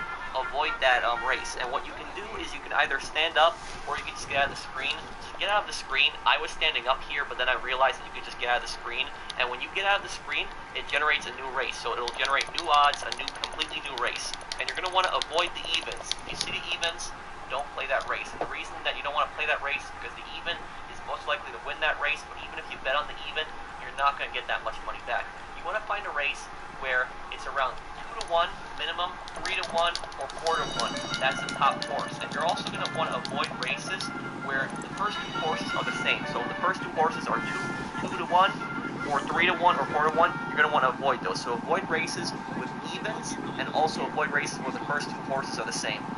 And what you're going to want to do is bet 10,000 chips on the first horse each time. That's basically what you're going to want to do. And if you get that even, or you get that double same horses, just get out of the screen and just keep going back in it until you get a race with better odds. And just keep betting 10,000 chips on the just keep betting 10,000 chips on the first horse. That's what I've been doing. This is kind of a bit of a grind. It's very simple to do because you're just hitting a few buttons. But like I said before, the strategy is kind of boring, so if you want to do gameplay or something like that, you want to do missions, activities, it's not the right strategy for you. But on the bright side is, you just sit here, you hit a few buttons, and you can just keep doing this, and this will make you some pretty easy money. So you might lose a few times during this, but you're largely going to make a lot of money back. So take a look at this. I won first place here with this horse, and let's see how much money I get back. And I get, let's see, how much did we get? 40,000 right here. Okay, so that's basically me being allowed to play 4 times. So I can play 4 times without going broke again. So I have better odds now. We got up out of the computer, but again, remember, you don't gotta stand up. You can just get out of the screen. We got even. Go back to it again. Let's go back to the computer here. We got a new race here going. Let's see our odds. Okay, we got robocall 4 to 1. And the first horse, the first and second horse were usually the horses that win. And when you have an odd like this, you bet 10,000 chips, you can get 50,000 chips back. So even if you lose, you bet 10,000 chips on the next race, and then you bet 10,000 chips on the next race. And chances are, you're going to win a lot more than you're going to lose. So you're going to keep going negative. So even if I lost here, I would just lose 10,000 chips. But I'm going to win here. And I'm going to win 50,000 chips, and then basically I can play 5 times again without going negative. And you're bound to win, because first and second place are almost always going to win. They're going to win most of the time. I've seen a few of the other races, the horses win also, but first and second, you're going to win most of the time. So just keep betting on the first horse. And you see right here, I won with that one. I'm going to bet on Constant Drag here next. I'm going to bet 10,000 chips.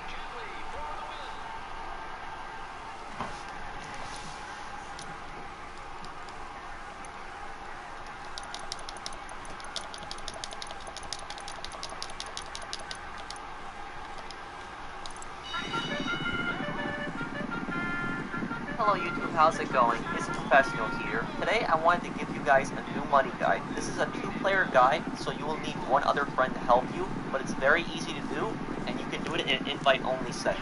This guide requires no businesses. It only requires a terabyte. The office isn't really necessary because you can still be a VIP, but I would personally recommend getting an office just so you can do another CEO work. The buzzer, while it's not necessary, will also help. Now with this guide, you can make between $450,000 to $500,000 per hour. That's right. So let me show you what to do. So let's get started.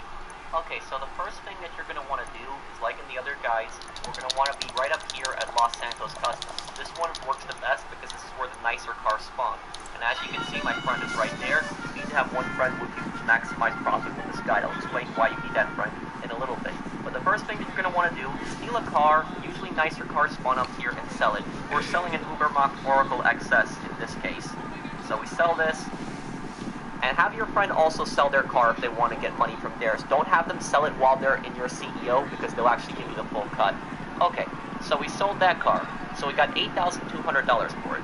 Now what we're going to want to do is we're going to want to form a CEO, and we're going to invite our friend to it. So right there, Lloyd is invited. He's going to join.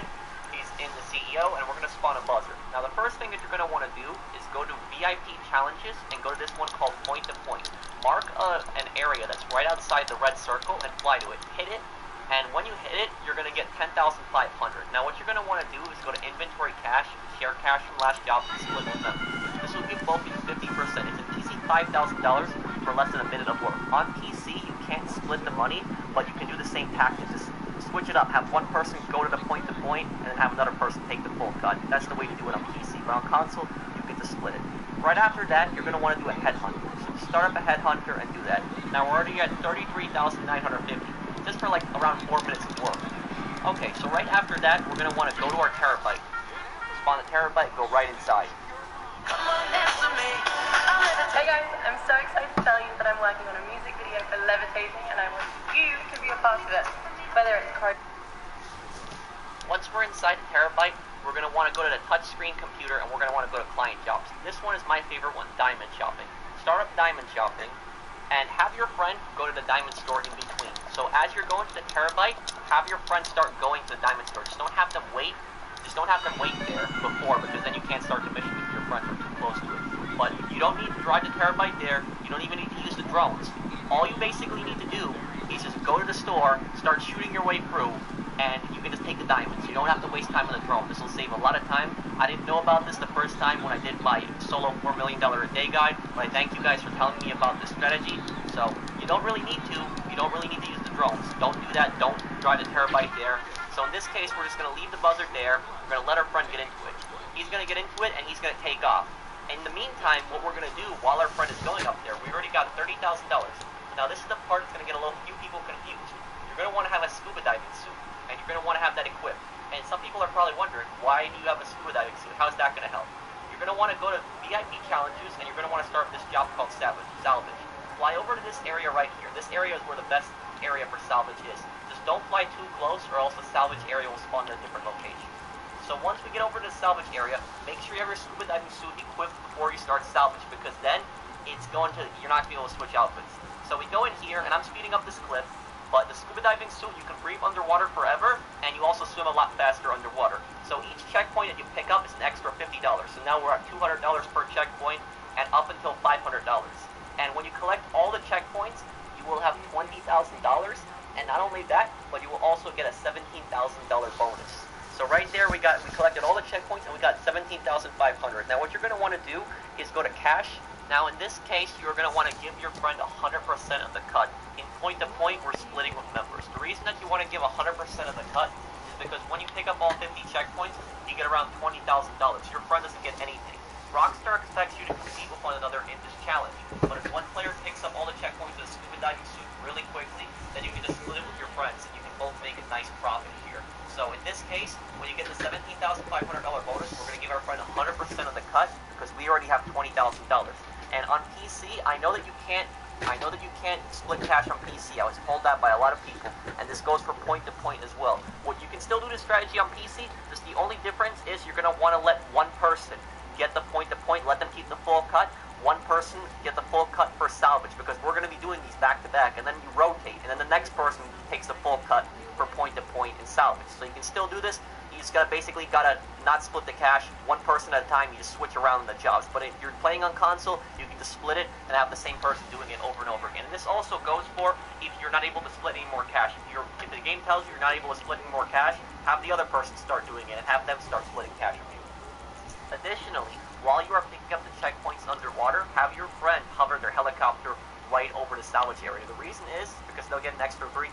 So instead of getting $17,000, they'll get $20,000 because they'll get that at $3,000 on top of the whole cut that you give them. So you can basically be both getting around $20,000, no problem. It's very easy with the scuba diving suit. I highly suggest you guys get it. Get it at the clothing store in the outfit section. Okay, so right after that, we're going to start up a headhunter. If you're quick, you can start up a sightseer because you can beat the cooldown and then you can do headhunter afterwards. Unfortunately here, we didn't manage to beat the cooldown, but that's fine.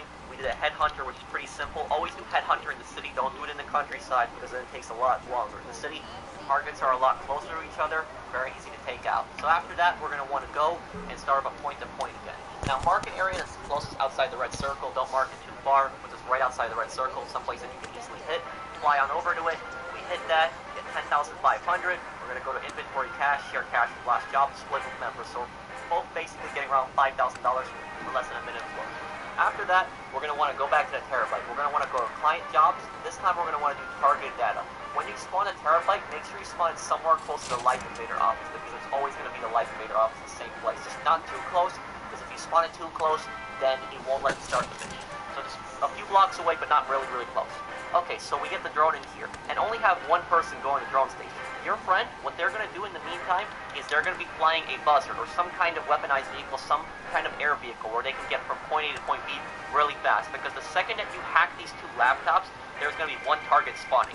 And your friend can save a lot of time by just flying right over to that target. So just have your friend fly around the city, some kind of aircraft.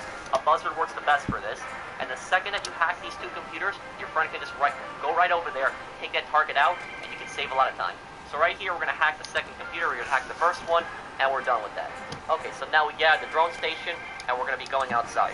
We go outside, and our friend right here took out the target. We completed that in less than 3 minutes, and get an easy $30,000. We're already at $142,000 for around 10 minutes of work. Pretty good, right? Okay, so right after that, we're going to want to go to VIP work and see Headhunter as a 4-minute and 50-second cooldown. In the meantime, we're going to do Sightseer.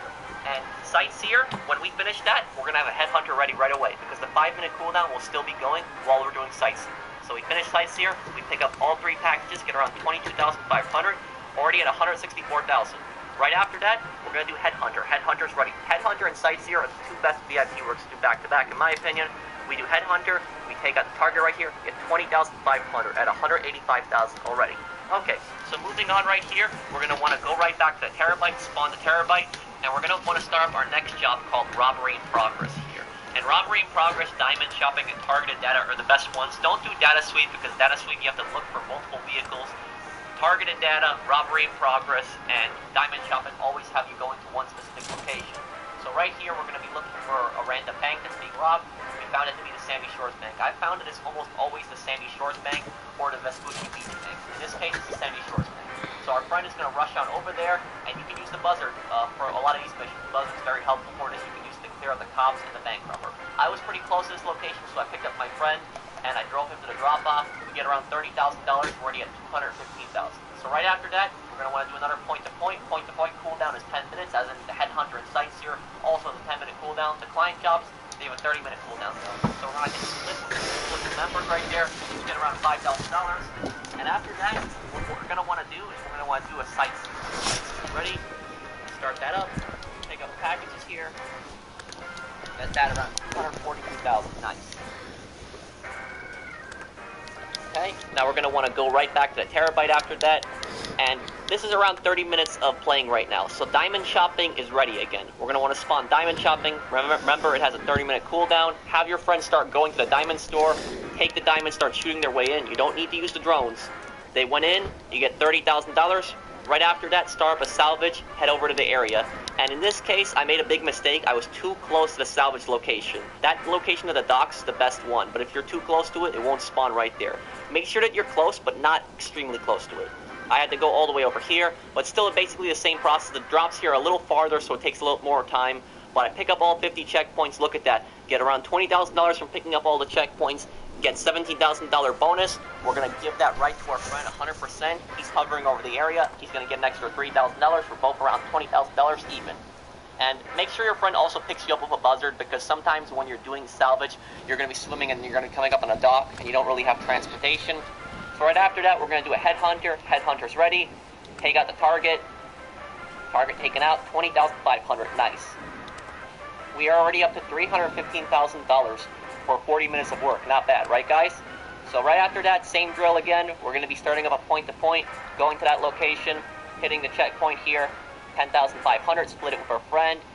Inventory cash, split with members, get around $5,000 for each person, up to 321,000. Go right back to the terabyte, start up targeted data. The 30-minute cooldown on targeted data is over. We go back in here, hack the computers with the drones. This one you need to do with the drones though. The diamond shopping one you don't need to, but this one you do. So while we were hacking those computers, our friend was flying around in the buzzard. He was waiting for the target to be shown, and he took the target out right away, so we didn't have to fly over there and kill them. We got an extra 30,000 at 351,000. Right after that, sightseer's ready. We do a sightseer. Pick up the packages here. Nice, $372,000 already. Right after that, we're going to want to go to VIP challenges, spawn salvage. And I found that it works best when you don't pass the highway, because if you pass the highway, it almost always spawns a salvage somewhere else, so stay behind the highway. This location is the best location for salvage because the drops are pretty close to each other. We pick up each checkpoint here, get the money again, finish that off, and we split it with our buddy here. Last one there, nice, $17,000 again. Split that, inventory cash, care cash flash out, give your friend 100% of this hut. When your friend hovers over the area, get an extra $3,000. Right after that's done, we're going to want to do another headhunter, and I personally recommend having the scuba diving suit equipped at all times so you don't have to keep constantly switching it. So we start up headhunter, and we take out the target here, $20,500. Nice, right? $450,000. Pretty good money, right?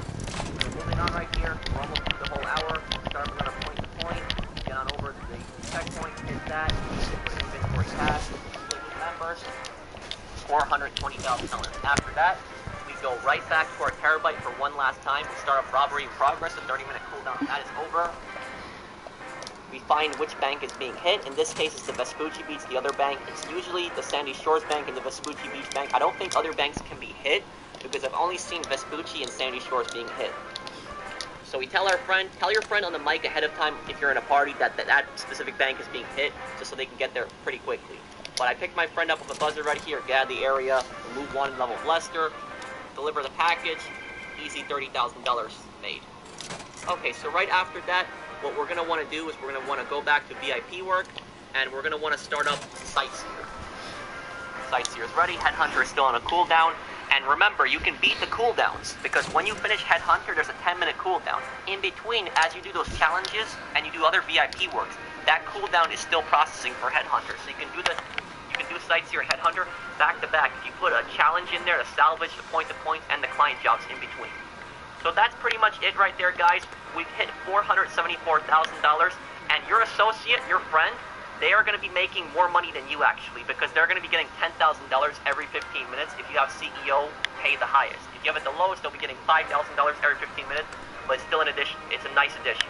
So I got $474,000 in this case. My friend, he got over $500,000. We're going to want to deposit that money right to our bank right here. Pretty good money per hour, right? And this requires no businesses, only requires a terabyte. Let's go into some calculations to break this down into more detail, though. So here we come to our calculations, guys. Let's say that we sell one car, as we did at the beginning. Let's say it's a good car for $8,000. That's $8,000 every hour, basically for not doing much, just for a minute, stealing a car, selling it, $8,000. We do 5 points. Split it with your friend. It's $5,250 each time, which would get us a total of $26,250. We do 3 salvage, take the scuba diving suit, pick up all the checkpoints, get around $20,000, give $17,000 to our friend for the bonus. He hovers over the area. We each get around $20,000 and $60,000 extra. We do 5 headhunters. Headhunter, let's say we get $20,500 for each one. That's $102,500. Then we move on to 4 sightseers in that hour. Let's say we get around $22,000 per sightseer. We get $80,000. Then we go to our client jobs. Diamond shopping, that's $30,000 each one, $60,000. target data, 30,000 each one, 60 grand also, and 2 operating progress, which are also 30,000 each time. You get $60,000. And let's not forget our associate pay. Associates would actually get more money than the CEO, because they would be getting, let's say, $10,000 every 15 minutes. That's the max one, so we're going to put that in here. If the minimum one is $5,000 every 15 minutes, but still, that's extra money for the associate. And if you combine all these together, you do this all in 1 hour, you can make between $450,000 to $500,000 per hour. This guide requires no business. We did that in an invite-only session, guys. Me and my friend in there managed to get $450,000 to $500,000 per hour. So you don't really have to worry about somebody messing you up. You don't have to worry about somebody doing another CEO work in between while you're doing this and blocking your CEO work. You can do this in a private lobby with your friends. So I hope you guys enjoyed this guide. Let me know what you think down below. And again, all you need for this guide is terrobyte. That's all you pretty much need. The office recommended. The buzzard is recommended as well. You can still do these jobs as a VIP, but you would be limited in the amount of time that you can do them for. The CEO, you can do unlimited VIP work. There is really no cooldown. And again, for PC players, because on PC you can't split cash, this guide still applies to you. You can still do this guide on PC with your friend. The only difference is when you do the point-to-points and you do the salvages, one friend takes the entire point-to-point cut, one friend takes the entire salvage cut, and they just rotate. Since you can't switch back and forth, you just rotate, each person getting the whole cut. So I hope you guys enjoyed this. Let me know what you think down below. If you enjoyed the video, please drop a like. If you're new to my channel and you enjoy my content, then subscribe. And I'll see you guys in the next one.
uploading right here a money-making guide with a combination of gun running, import, export, and CEO jobs. I'm going to show you guys how you can do these all in order together.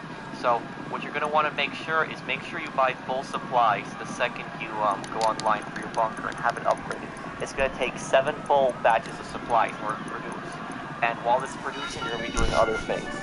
So while your bunker is full supplies, the first thing you're going to want to do is you're going to want to go to CEO challenges and do point to point and make the marker, make it kind of close to the circle, like right next to it. Don't make it too far because it doesn't increase the pay. It doesn't matter. It's always the same. And just go to do it. And this strategy is best done with two people. You could add another person if you want to it, but I thought it was really smooth doing it with 2 people. So right here we go. We get $10,000. And what you're going to do is just split this with your buddy because you're going to need one other person to do this. So split it with organization right here. You each get around $5,000 for that job. Okay, so now we're moving on to the next thing.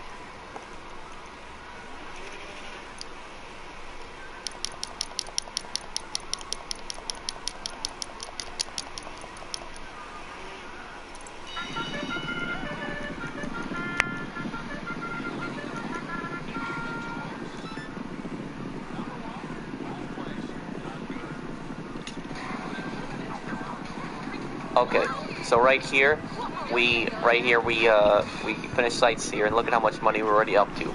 So buy full supplies in the bunker, make sure the bunker upgrades point to point, then sites here. Then right after this, you're going to want to go to your office. So go to your office right after you finish the point to point and the sites here. Get there as quickly as you can. Okay, so right when you get into the office, now what you're going to want to do is you're going to want to source a vehicle.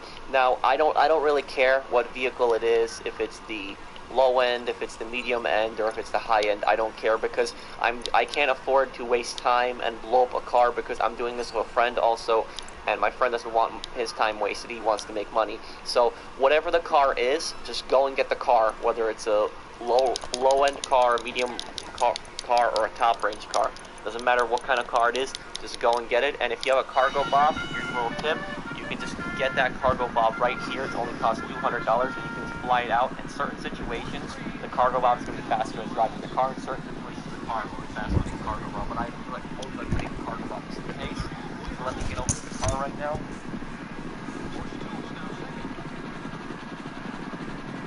Okay, so now that the car is delivered, okay, what we're going to want to do is point to point should be right around there. Should be right around ready. So let me just check that really quick right here.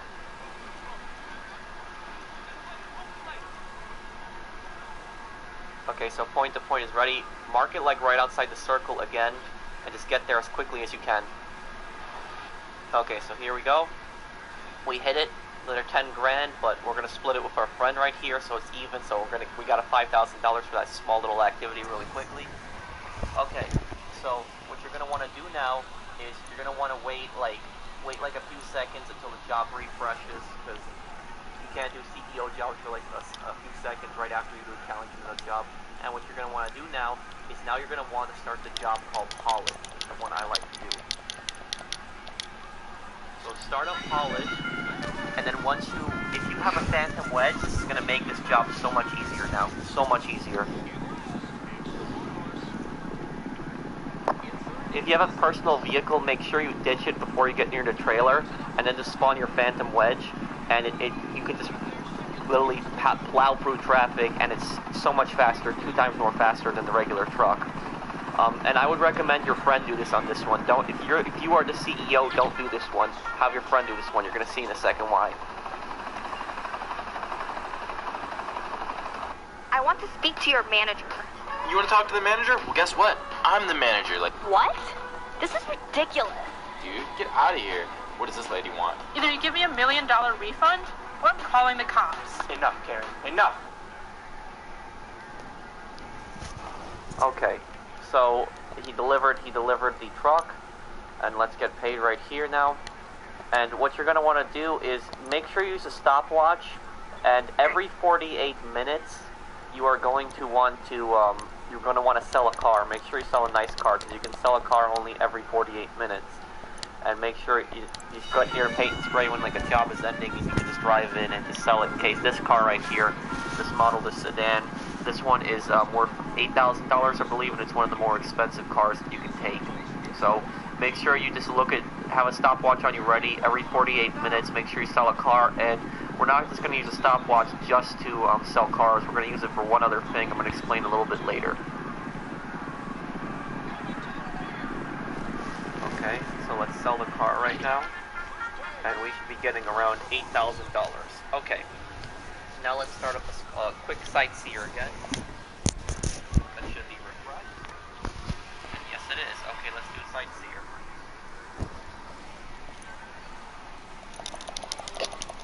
Okay, so we are now approaching the end of the sightseer right here. Remember, the presser makes this job so much more easier, and it's actually kind of fun. You can just glide around the map a little bit. Okay, so let's get back on the bike, and now we are going to want to do a point-to-point again. And make sure, guys, keep an eye on that stopwatch so you can check every 48 minutes when it's ready to sell another car. So let's do point-to-point, and now we're going to be heading back to the office. And make sure when you mark point to point, mark it towards the direction of the office so you can already get a head start there, and you can get the credit for this also as well. So let's do that right now. Point to point. So we're going to mark it closer to the office, this direction, okay, here. Okay, let's just hit it really quickly.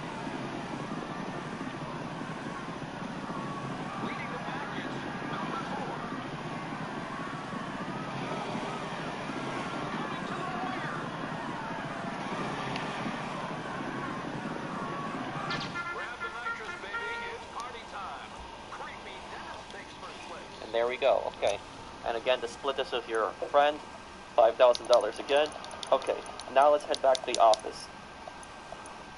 Same plan again, buy a car now.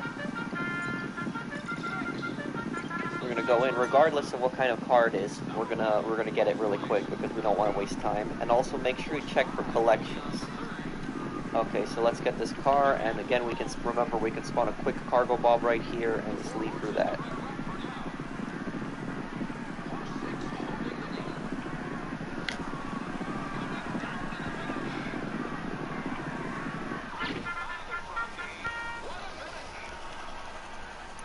Okay, so we pretty much got the car. This one was easy with the cargo bob to get.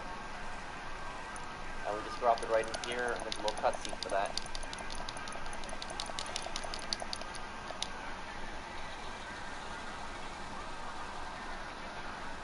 Okay, now you're going to want to start another haulage. So go to the haulage location really quick. And the reason you see me ditching my personal vehicle is just so I can spawn a phantom wedge here. So make sure you don't drive over here for personal vehicle just so you can quickly spawn the phantom wedge. Have your friend do it again so you can get ready to start the next one, that your friend's going to have to drive all the way up north to Sandy Shores or possibly... Okay, so now he's going to deliver it right here, and we're going to get ready for the next job. And we are now going to hit Sightseer in here. So let's start Sightseer. It should be refreshed and it should be ready right now.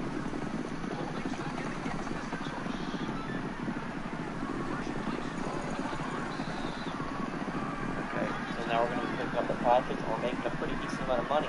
We're going for around 250 to 300k per hour right now with this strategy. And you're going to see where the extra funds is going to jump from in a second with the cars. Okay, so we got that. Let's get ready for the next job right here. Okay, let's start point to point again. And mark it really close to circle again, just so it's mark it in the area, you know, so you hit the helicopter. Let's go. Okay, and we hit it. Okay, split it with your friend again. Another $5,000. Okay, and now we're just gonna want to go inside the car business itself. So let's go into the garage. Okay. So now we sit down and we get rid of those two cars that we brought in. Remember earlier? This is where the import-export part comes in. So we just keep repeating and rinsing the cycle.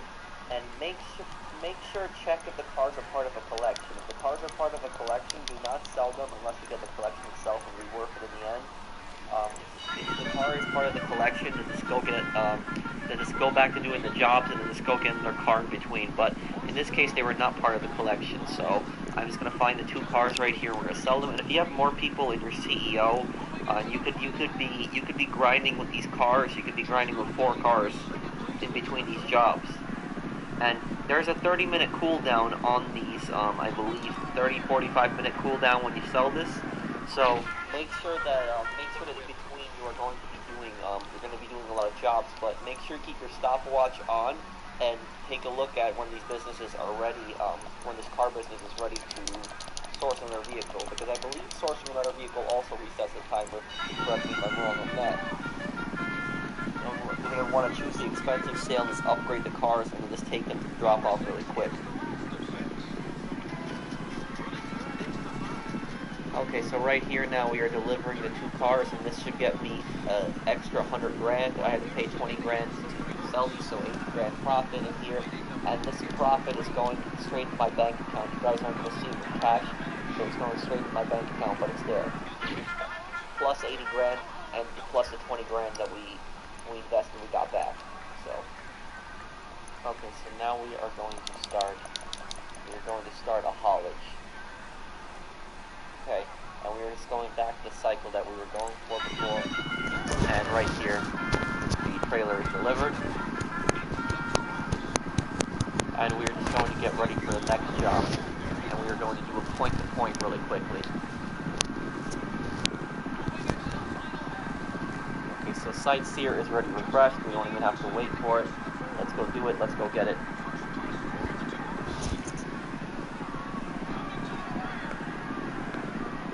Okay, so right here we are completing the Sightseer again.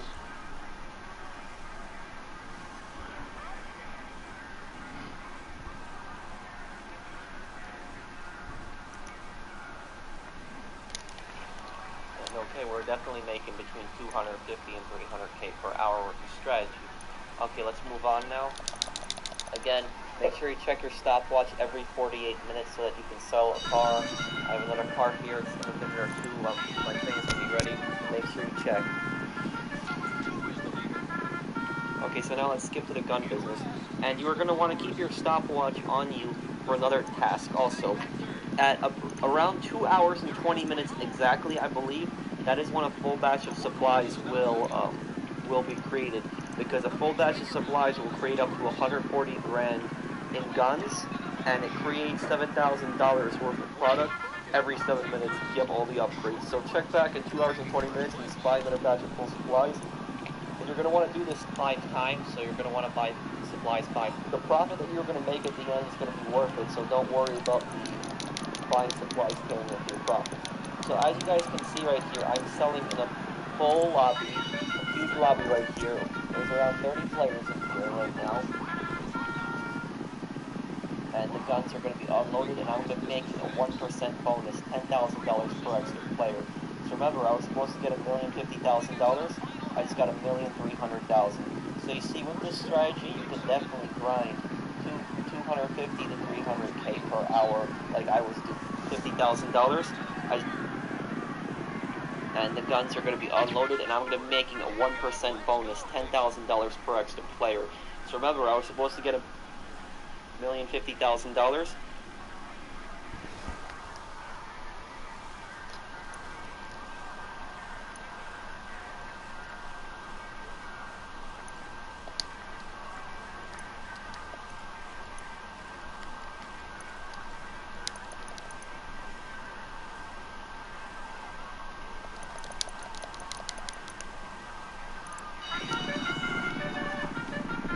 Got $1,300,000. So you see, with this strategy, you can definitely grind 250 to 300k per hour, like I was doing. And then at the end, selling your bunker for that day, as long as you keep buying full supplies, you can make millions in a day doing this strategy. You just keep grinding it this way.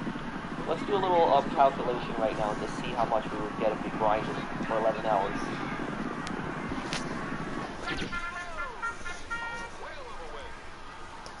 Okay, so let's look. Buying full supplies is $75,000. They're going to take 2 hours and 20 minutes each to produce, and we're going to be buying them 5 times. because these missions in between are going to screw us over, so it's better just to buy the supplies and have that produced while we're doing our import-export and our CPO stuff. So that's going to cost us 350k to fill up the bunker completely. And the CEO work plus the import-export, that'll give us between 250 and 300k per hour, as you guys saw. And since the bunker takes 11 hours to produce, let's times that by 11, and let's say that we're multiplying it by 300,000, the max that we're making. So that would get us $3,300,000 technically, because we're 11 hours straight. And we add that to the full bunker, $1,050,000 by default, and $1,300,000 for the full lobby, and let's take it with the full lobby, we would get $4,600,000 for the day. And subtract that from $350,000, the amount we put into the supplies, we still get a profit of $4,250,000.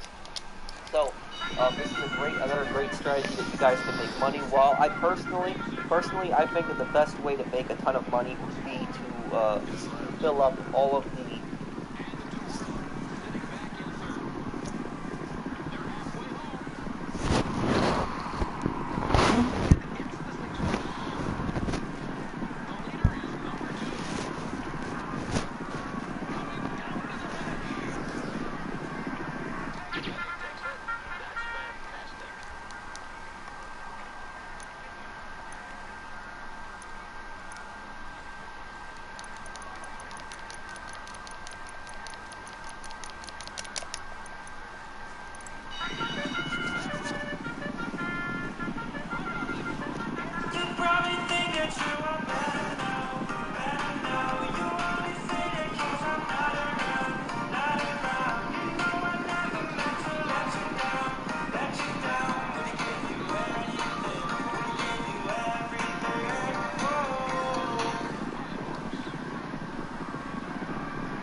crazy, I might lash out in anger and be a hateful punk, but I just want to tell you guys, if my power goes out...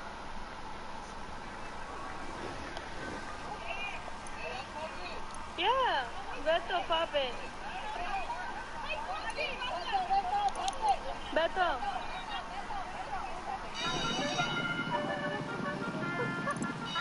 The model. Woo! Yeah.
Probably got my brand new 2016 Lamborghini Centenario Roadster on a mid-card.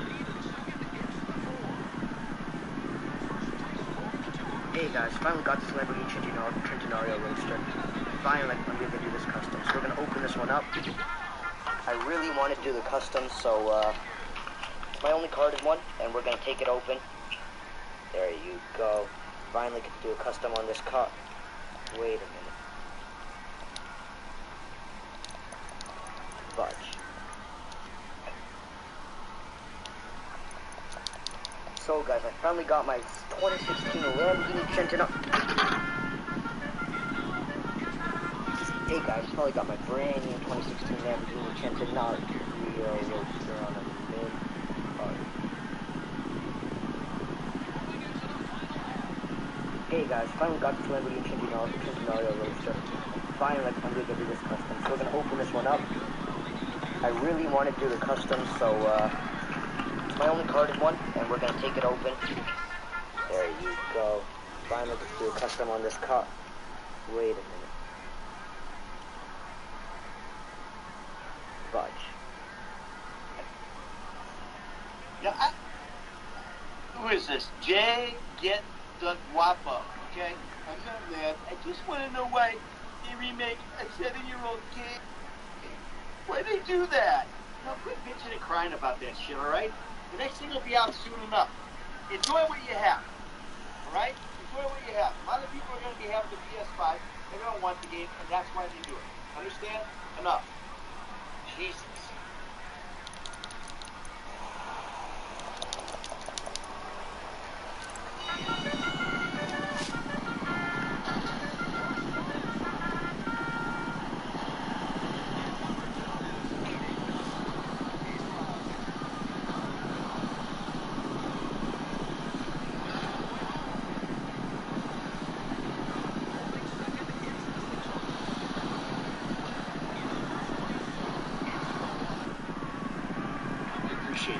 It's just, no, without you guys, we got nothing, okay? So, it's real simple. Keep playing the game, keep having fun, keep getting out there. You know, it's coming out on the PS5, they're going to remaster it. I know a lot of people are all pissed off, right? Because you wanted GTA 6. Well, GTA 6 ain't coming out yet, all right? So make the most of it. You got GTA 5 coming out with new stuff, new graphics, new, expansions and stuff like that. You're going to get a...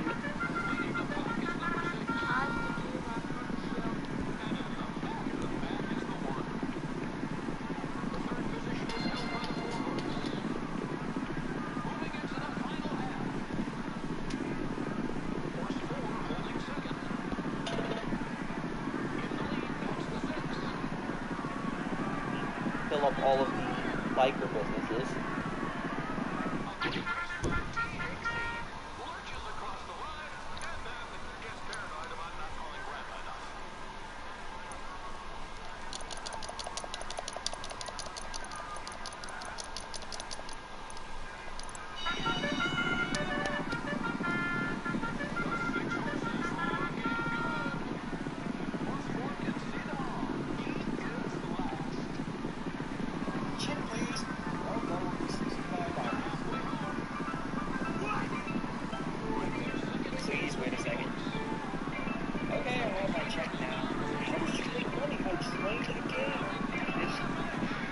Hello YouTube, how's everyone doing? It's Professional here.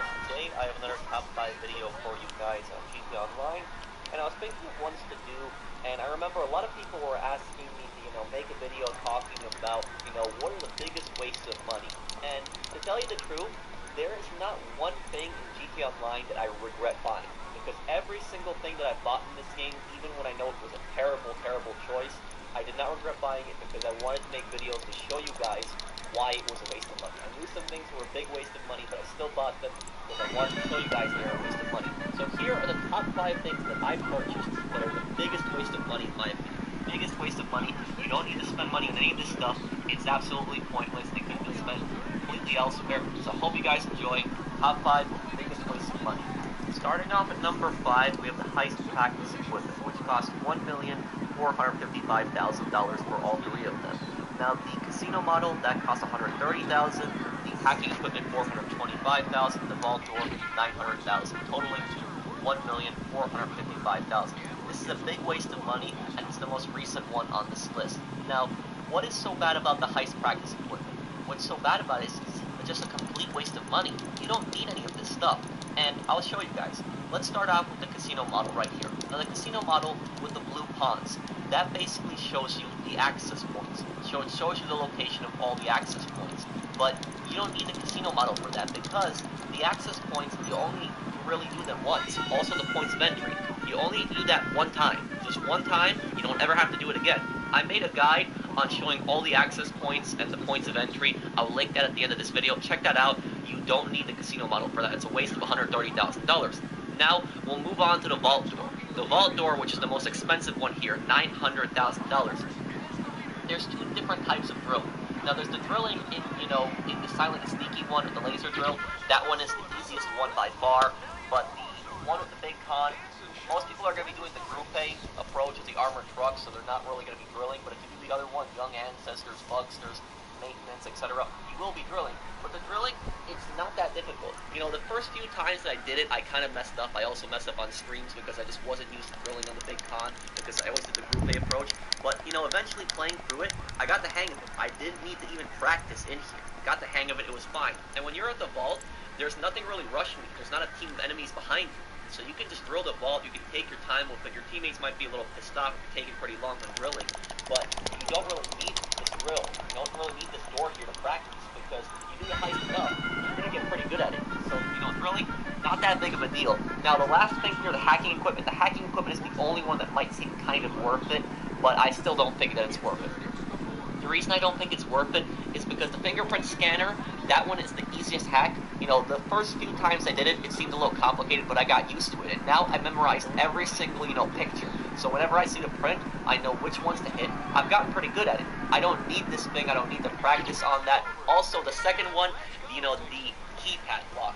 This one, the dot hacking, this one is the most complicated one. This one is pretty challenging, and you can get better by practicing here, but you wouldn't even need to do the dot hacking if you would just get the casino pass. If you did the extra prep mission and got the level 2 pass, you would never have to deal with dot hacking. And if you're doing the silent approach, for instance, if you choose to do all the dot hacking, even if you get through all the doors hacking it perfectly, you will waste more time hacking those doors than it will take you to actually complete the mission. So I think it's personally always better to do the mission with dot hacking. Even if you get through all the doors hacking it perfectly, you will waste more time hacking those doors than it will take you to actually complete the mission. So I think it's personally always better to do the mission. You don't need the casino heist practice equipment. It's just a waste of money. Don't get it. Do the optional security pass prep. You will still have to do some fingerprint hacking on the vault itself, but everything outside, you won't have to deal with any hacking minigames. I think it's much better to do the optional prep instead of spending money on this thing just to practice.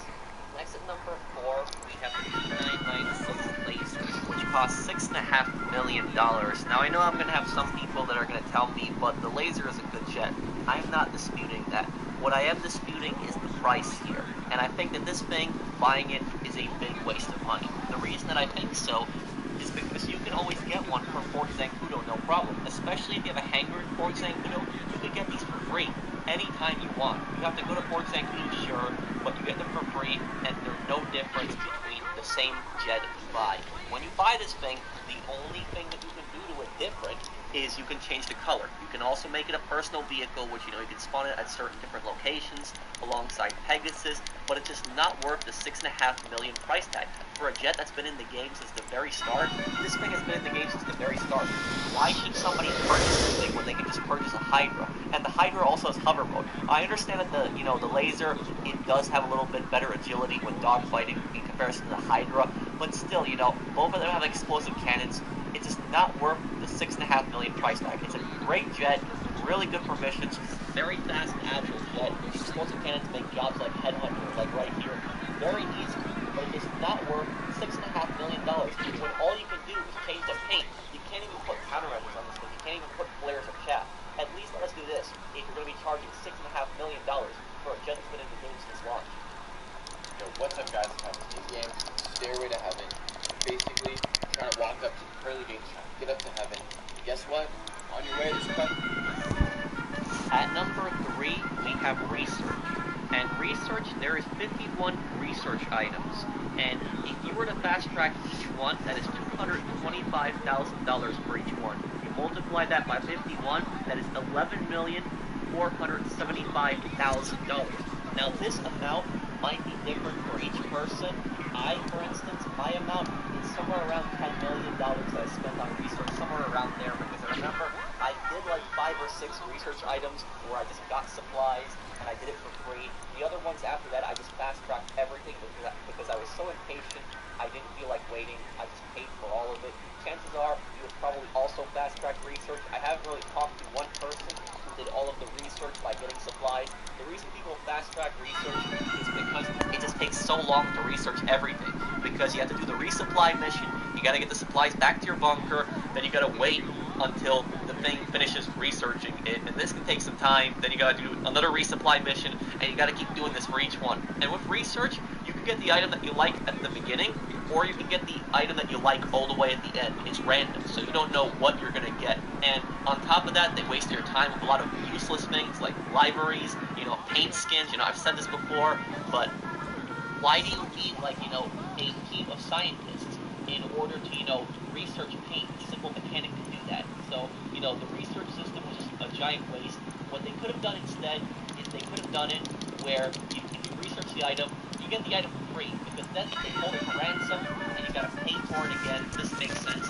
I do think that research, though, is worth doing, so you can get things like, missile attachments on certain vehicles, armor attachments on other vehicles, explosive rounds, armor-piercing rounds. I do think the research is worth doing, but I think that it's a giant waste of money. I think it's a waste of money for fast-tracking it, and I also think it's a waste of time for doing the resupply mission. So either one, I think it's a necessary waste, but it's still a waste in my opinion. I don't regret spending that much money because I wanted all the items, but I just wish that it wasn't this price, because this was a giant waste of money for things that I don't even need. Libraries. I was forced to research and pay for that. I just wanted, explosive rounds and some different attachments on my vehicles. That was it. I didn't want paint skins. Moving on to number 2, we have the Luxor Deluxe and the Swift Deluxe. Now, you guys knew these would be on the list, and I'm sure some people thought these would be actually number 1, but they're not. But they're still the number 2 biggest waste of money that I've ever spent on GTA Online. Now, the Luxor Deluxe and the Swift Deluxe, both of these aircraft came out the Ill-Gotten Gains update, and it cost a total of $15,150,000. The Luxor Deluxe is $10 million. The Swift Deluxe is $5,150,000. And what both of these aircraft basically are is they're almost the same thing as the Luxor plane and the Swift helicopter. They're just gold-plated, and they have a little bit of a different interior. The Luxor Deluxe has the option to smoke a cigar and also the option to drink champagne, while the Swift Deluxe has the option to drink champagne and also browse the internet, but all other helicopters also have that option. However, the Luxor Deluxe's interior is different. But there's not really much here besides the interior. The whole purpose of these 2 vehicles was just so people could show off. That was the whole purpose of them. So people could show off and say, look, I spent $10 million on this plane, or I spent $5 million on this helicopter. There's not much more than that. And I was really disappointed by this. And one thing that they could have done to really improve this thing, what they could have done to really seal the deal, is they could have done it where the Swift Deluxe and the Luxor Deluxe, since you spend so much money on both of the vehicles, they come with their own AI, pilot. Imagine that the Swift Deluxe, that you could call that in, it could spawn at certain locations, you get into it, and it fast travels you like the VIP helicopter, or you just fly across the map, and you can just sit in the back while the AI pilot flies. And they can even do that for the Luxor Deluxe. For the Luxor Deluxe, you would have to go to the airport like LSIA, Fort Zancudo, Mackenzie Airfield, and then you can just get in it, the AI pilot would just fly you across the map, land you at another airstrip. I know a lot of people wouldn't use this still, but at least it would add something more substance to the plane. With the research, I spent almost $10 million on the research, but at least the research gave me something that I could use. Here, both of these vehicles, they're just meant to show off. There's not really much more to that. They could have been better. They could have had an AI pilot, maybe some other extra features. Other than that, not much to them. They're a giant waste of money.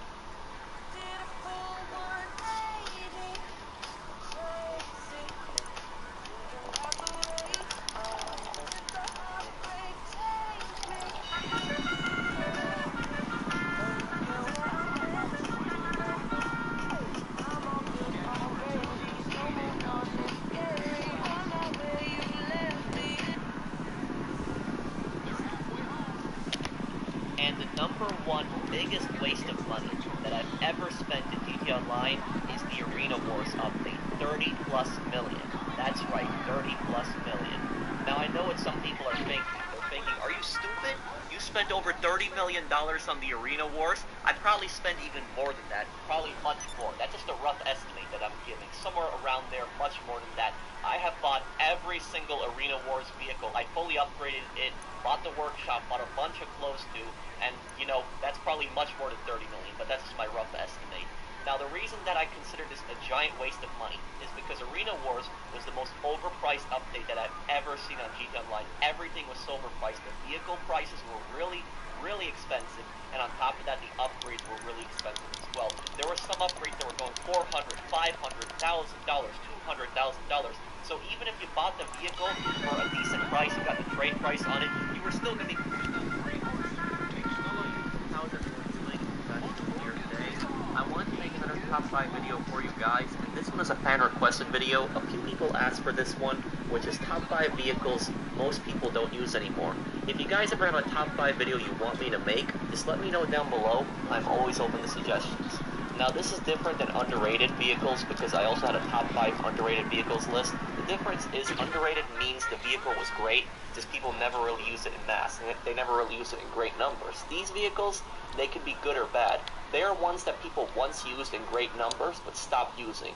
I'm not saying nobody uses them, just it's pretty rare to see them today in comparison to the past. We're going to try to focus on some of the better vehicles though, and get to the reason of why people stopped using them. Now, let's get started. Starting off at number 5, we have the Sea Sparrow helicopter. This helicopter came out with the Super Sports Series update and cost $1,815,000. When the Super Sports Series update came out, a lot of people were disappointed because they waited months for an update that just had a few new stunt races and cars. However, in the drift type vehicles, there was one unique vehicle, which is the Sea Sparrow. This was an amphibious helicopter that many remembered from San Andreas. I remember people got really excited for it, and in my opinion, the Sea Sparrow was the best thing that came out of that update. The Sea Sparrow, it has a few advantages over the Buzzard. The Buzzard, it's a little bit faster and it has machine guns, but the Sea Sparrow, it has unlimited homing missiles, no cooldown on them. Like the Buzzard, which has a cooldown on the missiles. You fire 2 missiles at a time, a little bit of a cooldown. The Sea Sparrow, it can keep firing missiles, and it can land easier on the ground, and it can land on the water. But be careful with it in the water, as it can flip easily. When it was released, a lot of people purchased it, and I noticed many people flying around in it the first few weeks that this was out. People were using it for CEO crates and hangar crates and some missions. But then after a month, I just stopped seeing it. So why did people stop using it? I think it was because a lot of more people, they were expecting it to be more resistant. I understand it's a small helicopter, but it has some pretty weak armor, and it can't make hard water landings like the Seabreeze plane. It was also the fact that if you landed in the water and got out, the waves would push the helicopter away, and then you had to chase after it in the water. It was a little frustrating if you got the helicopter in the water. But what do I think was the number one reason that people stopped using it? It was the fact that you couldn't spawn it with the CEO menu. If you could, a lot more people would be using it. Think about it this way. Why would someone spawn their Sea Sparrow and have to drive a distance to get to its spawn location versus spawning a Buzzard on the same street, running up to it and getting in?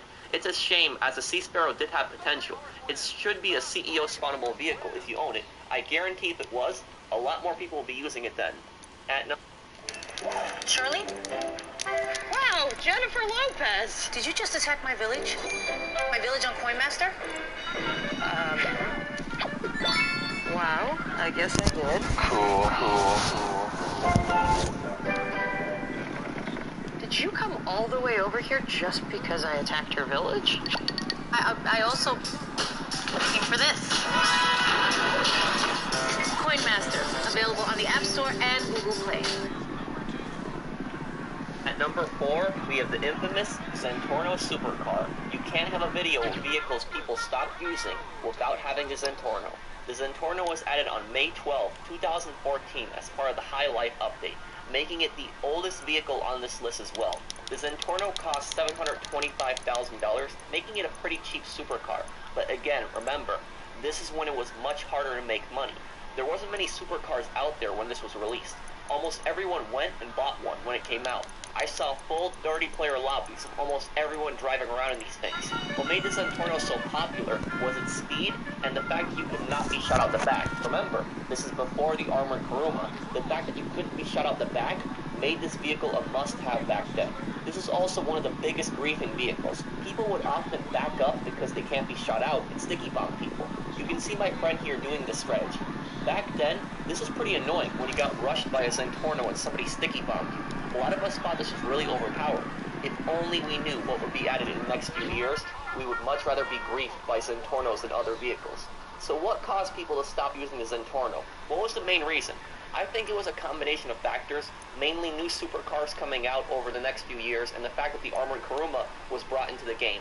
The Armored Kuruma was completely bulletproof all around, and people started using that to attack other players. People went from being rushed by Zentornos to getting rushed by Armored Kurumas. It was also the fact that the Kuruma was a pretty cheap vehicle, and today, there's many different ways to get around the map, from the oppressor, the helicopters, the planes. The Zentorno was added at a time when people used cars mostly to get around the map. I have not been attacked by a Zentorno since 2015, over 4 years ago. You just never see these cars anymore. Next at number 3, we have the FH-1 Hunter helicopter. This helicopter was released as part of Smuggler's Run Drip Fed, and it costs a total of $4,123,000, or you can get it for a trade price of $3,100,000 if you complete 42 crate missions for the hangar. The Hunter was another anticipated vehicle. It was one of the vehicles people were really excited for and waited for, and it's the most weaponized helicopter in the game, having homing missiles, barrage missiles, 50 droppable bombs, and a co-pilot remote-controlled cannon that is very deadly. Plus, the helicopter has countermeasures. This helicopter was very fast and agile for its size. Almost any kind of mission you had, whether it was to get across the map or destroy a series of targets, the Hunter excelled in almost everything. It is one of the best helicopters in the game. When this helicopter came out, I saw so many people using it. People were flying around in it, completing missions, and I even got attacked by people who used it. But I also used it to fight griefers. So what caused people to stop using the Hunter? To answer this question, it's best to look at when it was released. The Hunter, even though it was part of Smuggler's Run, was not released until November 2017. This was 1 month before the Doomsday Heist. A lot of people bought it, but also there was plenty of others that were saving up money for it. The Hunter is a pretty expensive helicopter, even with the trade price. By the time many people saved up for it, the Doomsday Heist released next month.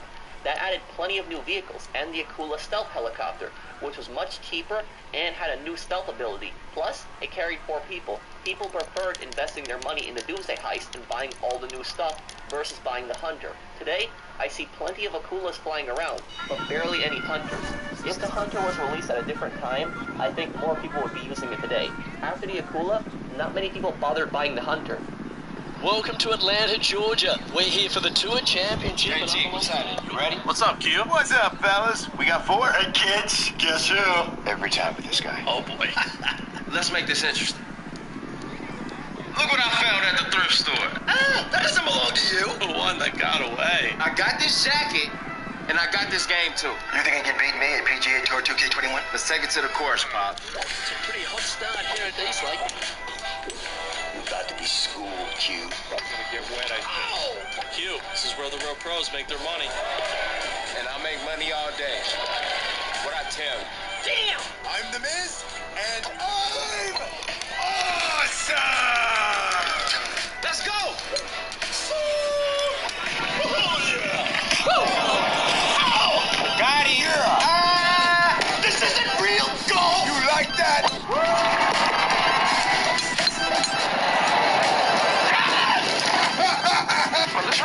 Let's go! Why do I lose so much? At number 2, we have the Deluxo. This vehicle costs $4,721,500, or you can get it for a trade price of $3,550,000 if you complete Act 1 of the Doomsday Heist. Now the Deluxo, this vehicle, a lot of you guys remember it. It had a pretty short lifespan, about half a year I would say. When the Doomsday Heist came out, I saw so many of these things, and it continued for months and months. The Deluxo was a great vehicle for getting across the water, driving on land, and flying, but it did fly at a pretty slow rate. Perhaps the best feature of it was its 30 missiles, which were Ruiner missiles, which are very hard to dodge. They're the best missiles in the game. People were using them for missions and also to kill each other. I saw plenty of Deluxos in PvP battles where people were killing each other with it, but today, I almost never see anyone use it in PvP. This is one of the rarest vehicles I see in lobbies today. So what caused people to stop using it? It's simple. The Oppressor Mark II. When that vehicle came out half a year later, most people who were constantly using Deluxos switched to Oppressor Mark IIs instead. The Oppressor Mark II was faster, more agile, had very good missiles. It also had countermeasures, something the Deluxo lacked, but most importantly, it could be spawned with the MC menu, versus calling the mechanic. This is what caused people to stop using the Deluxo. Occasionally I will still see one in free mode lobbies, but it's getting pretty rare. Before I unveil the #1 vehicle people stopped using, I wanted to make a special mention, which is the APC. This vehicle came out with gun running and cost a regular price of $3,092,250, but you can get it for a trade price of $2,325,000 if you complete the MLC APC mission. The APC, I started seeing a lot of people drive around it, especially in PvP battles. It could have a tank cannon on the top or a SAM launcher that fires about 60 missiles. Now, why did people stop using it? I think it's a combination of things. Firstly, the APC, it needs a second person to man the gun, which is why you don't see it that often in PvP fights, because you need a second person on it. But you know, I think that this is a way to balance it, because think about it this way. If you had one guy driving it, one guy firing the turret, I think this thing could be pretty overpowered, because of how fast it is. It's much faster than a tank. Now, also, the other reason is I think people were disappointed in the SAM turret because it didn't lock on, but most importantly, 2 months later, Smuggler's Run came out, and people started buying planes. Then when the Doomsday Heist came out, the Kanjali replaced it. It could be driven solo and had a powerful gun on it, so people stopped using the APC. And the #1 vehicle most people stopped using is the Oppressor. You knew this one was coming. The Oppressor costs a regular price of $3,524,500, but you can get it for a trade price of $2,650,000 if you complete the 2 Oppressor MOC missions. And I know what some people are going to tell me, but you use the Oppressor all the time. Yes, I do, but I don't see most people using it. It's not a common vehicle. Occasionally I will see one, but it's pretty rare today. What caused everyone to stop using the Oppressor? The Oppressor Mark II, which is actually responsible for a lot of vehicles becoming abandoned. The Oppressor was a futuristic motorcycle that could glide and fly with a boost, plus 20 missiles. This was the #1 used vehicle after gun running, and was for over an entire year, until the Oppressor Mark II came out. When that thing came out, most people who were using the Oppressor abandoned it in favor of the Mark II. Over the next few months, I still saw some people using the Oppressor, but once they afforded the Mark II, they stopped using it. Why? The Oppressor Mark II can be spawned from the MC menu, like the original Oppressor, and it has better missiles. They're much more accurate, plus it hovers versus gliding with the regular one. It's a lot easier to control in the air, and you don't have to constantly hit up and down the stick like the regular Oppressor to keep flying, and it's also very hard to fly off the Oppressor and crash. So why do I use the regular Oppressor and not the Mark II? Because I don't have a need to fight people with the Mark II's missiles. I just use the regular Oppressor to get around the map, which is just as good as the Mark II, and better in some cases. The Oppressor Mark II may be easier to control in the air, but I disagree that it's easier to control on the ground.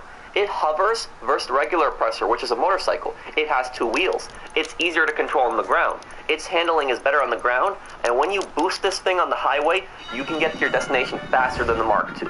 A lot of people deny this because they're such big fans of the Mark II and refuse to believe the regular Oppressor is faster.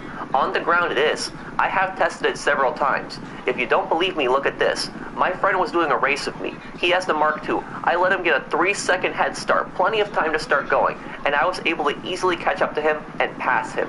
The regular Oppressor has a superior boost, being able to use it every few seconds, versus the Mark II, where you have to stop in the air. It's a bit more competitive in the air. If you're racing it on hilly areas, the regular Oppressor will win because it can glide over, touch the ground, and boost. If you're racing in the air in a straight line, no hills, the Mark II is a little bit faster, but not by much, and that's if somebody is using the handbrake trick. It's not that noticeable. If someone really knows what they're doing, they can get to any place just as fast as the Oppressor Mark II. But if the regular Oppressor is faster on the ground, and about just the same as the Mark II in the air, why do so many more people prefer the Mark II? For a variety of reasons. Like I said, the missiles are better, it's easier to control in the air, you don't crash and fall off the Oppressor Mark II like the Oppressor Mark I. People would rather just hold accelerate and fly over mountains versus constantly hit the stick up and down. And also, I think a lot of it has to do with the fact that everyone is using it, so I have to use it. This idea that so many people have the Mark II, and those people that don't feel like they have to because everyone else does. Everyone's using it, so they feel they have to. If you're looking for combat, the Mark II is better, but I disagree that it's better for getting around the map, as I beat Oppressor Mark IIs all the time getting across the map. It's a shame. I think more people should really try using the regular Oppressor more. And that is that for this video. I hope you guys enjoyed it. If you did, drop a like. If you're new to my channel and enjoy my content,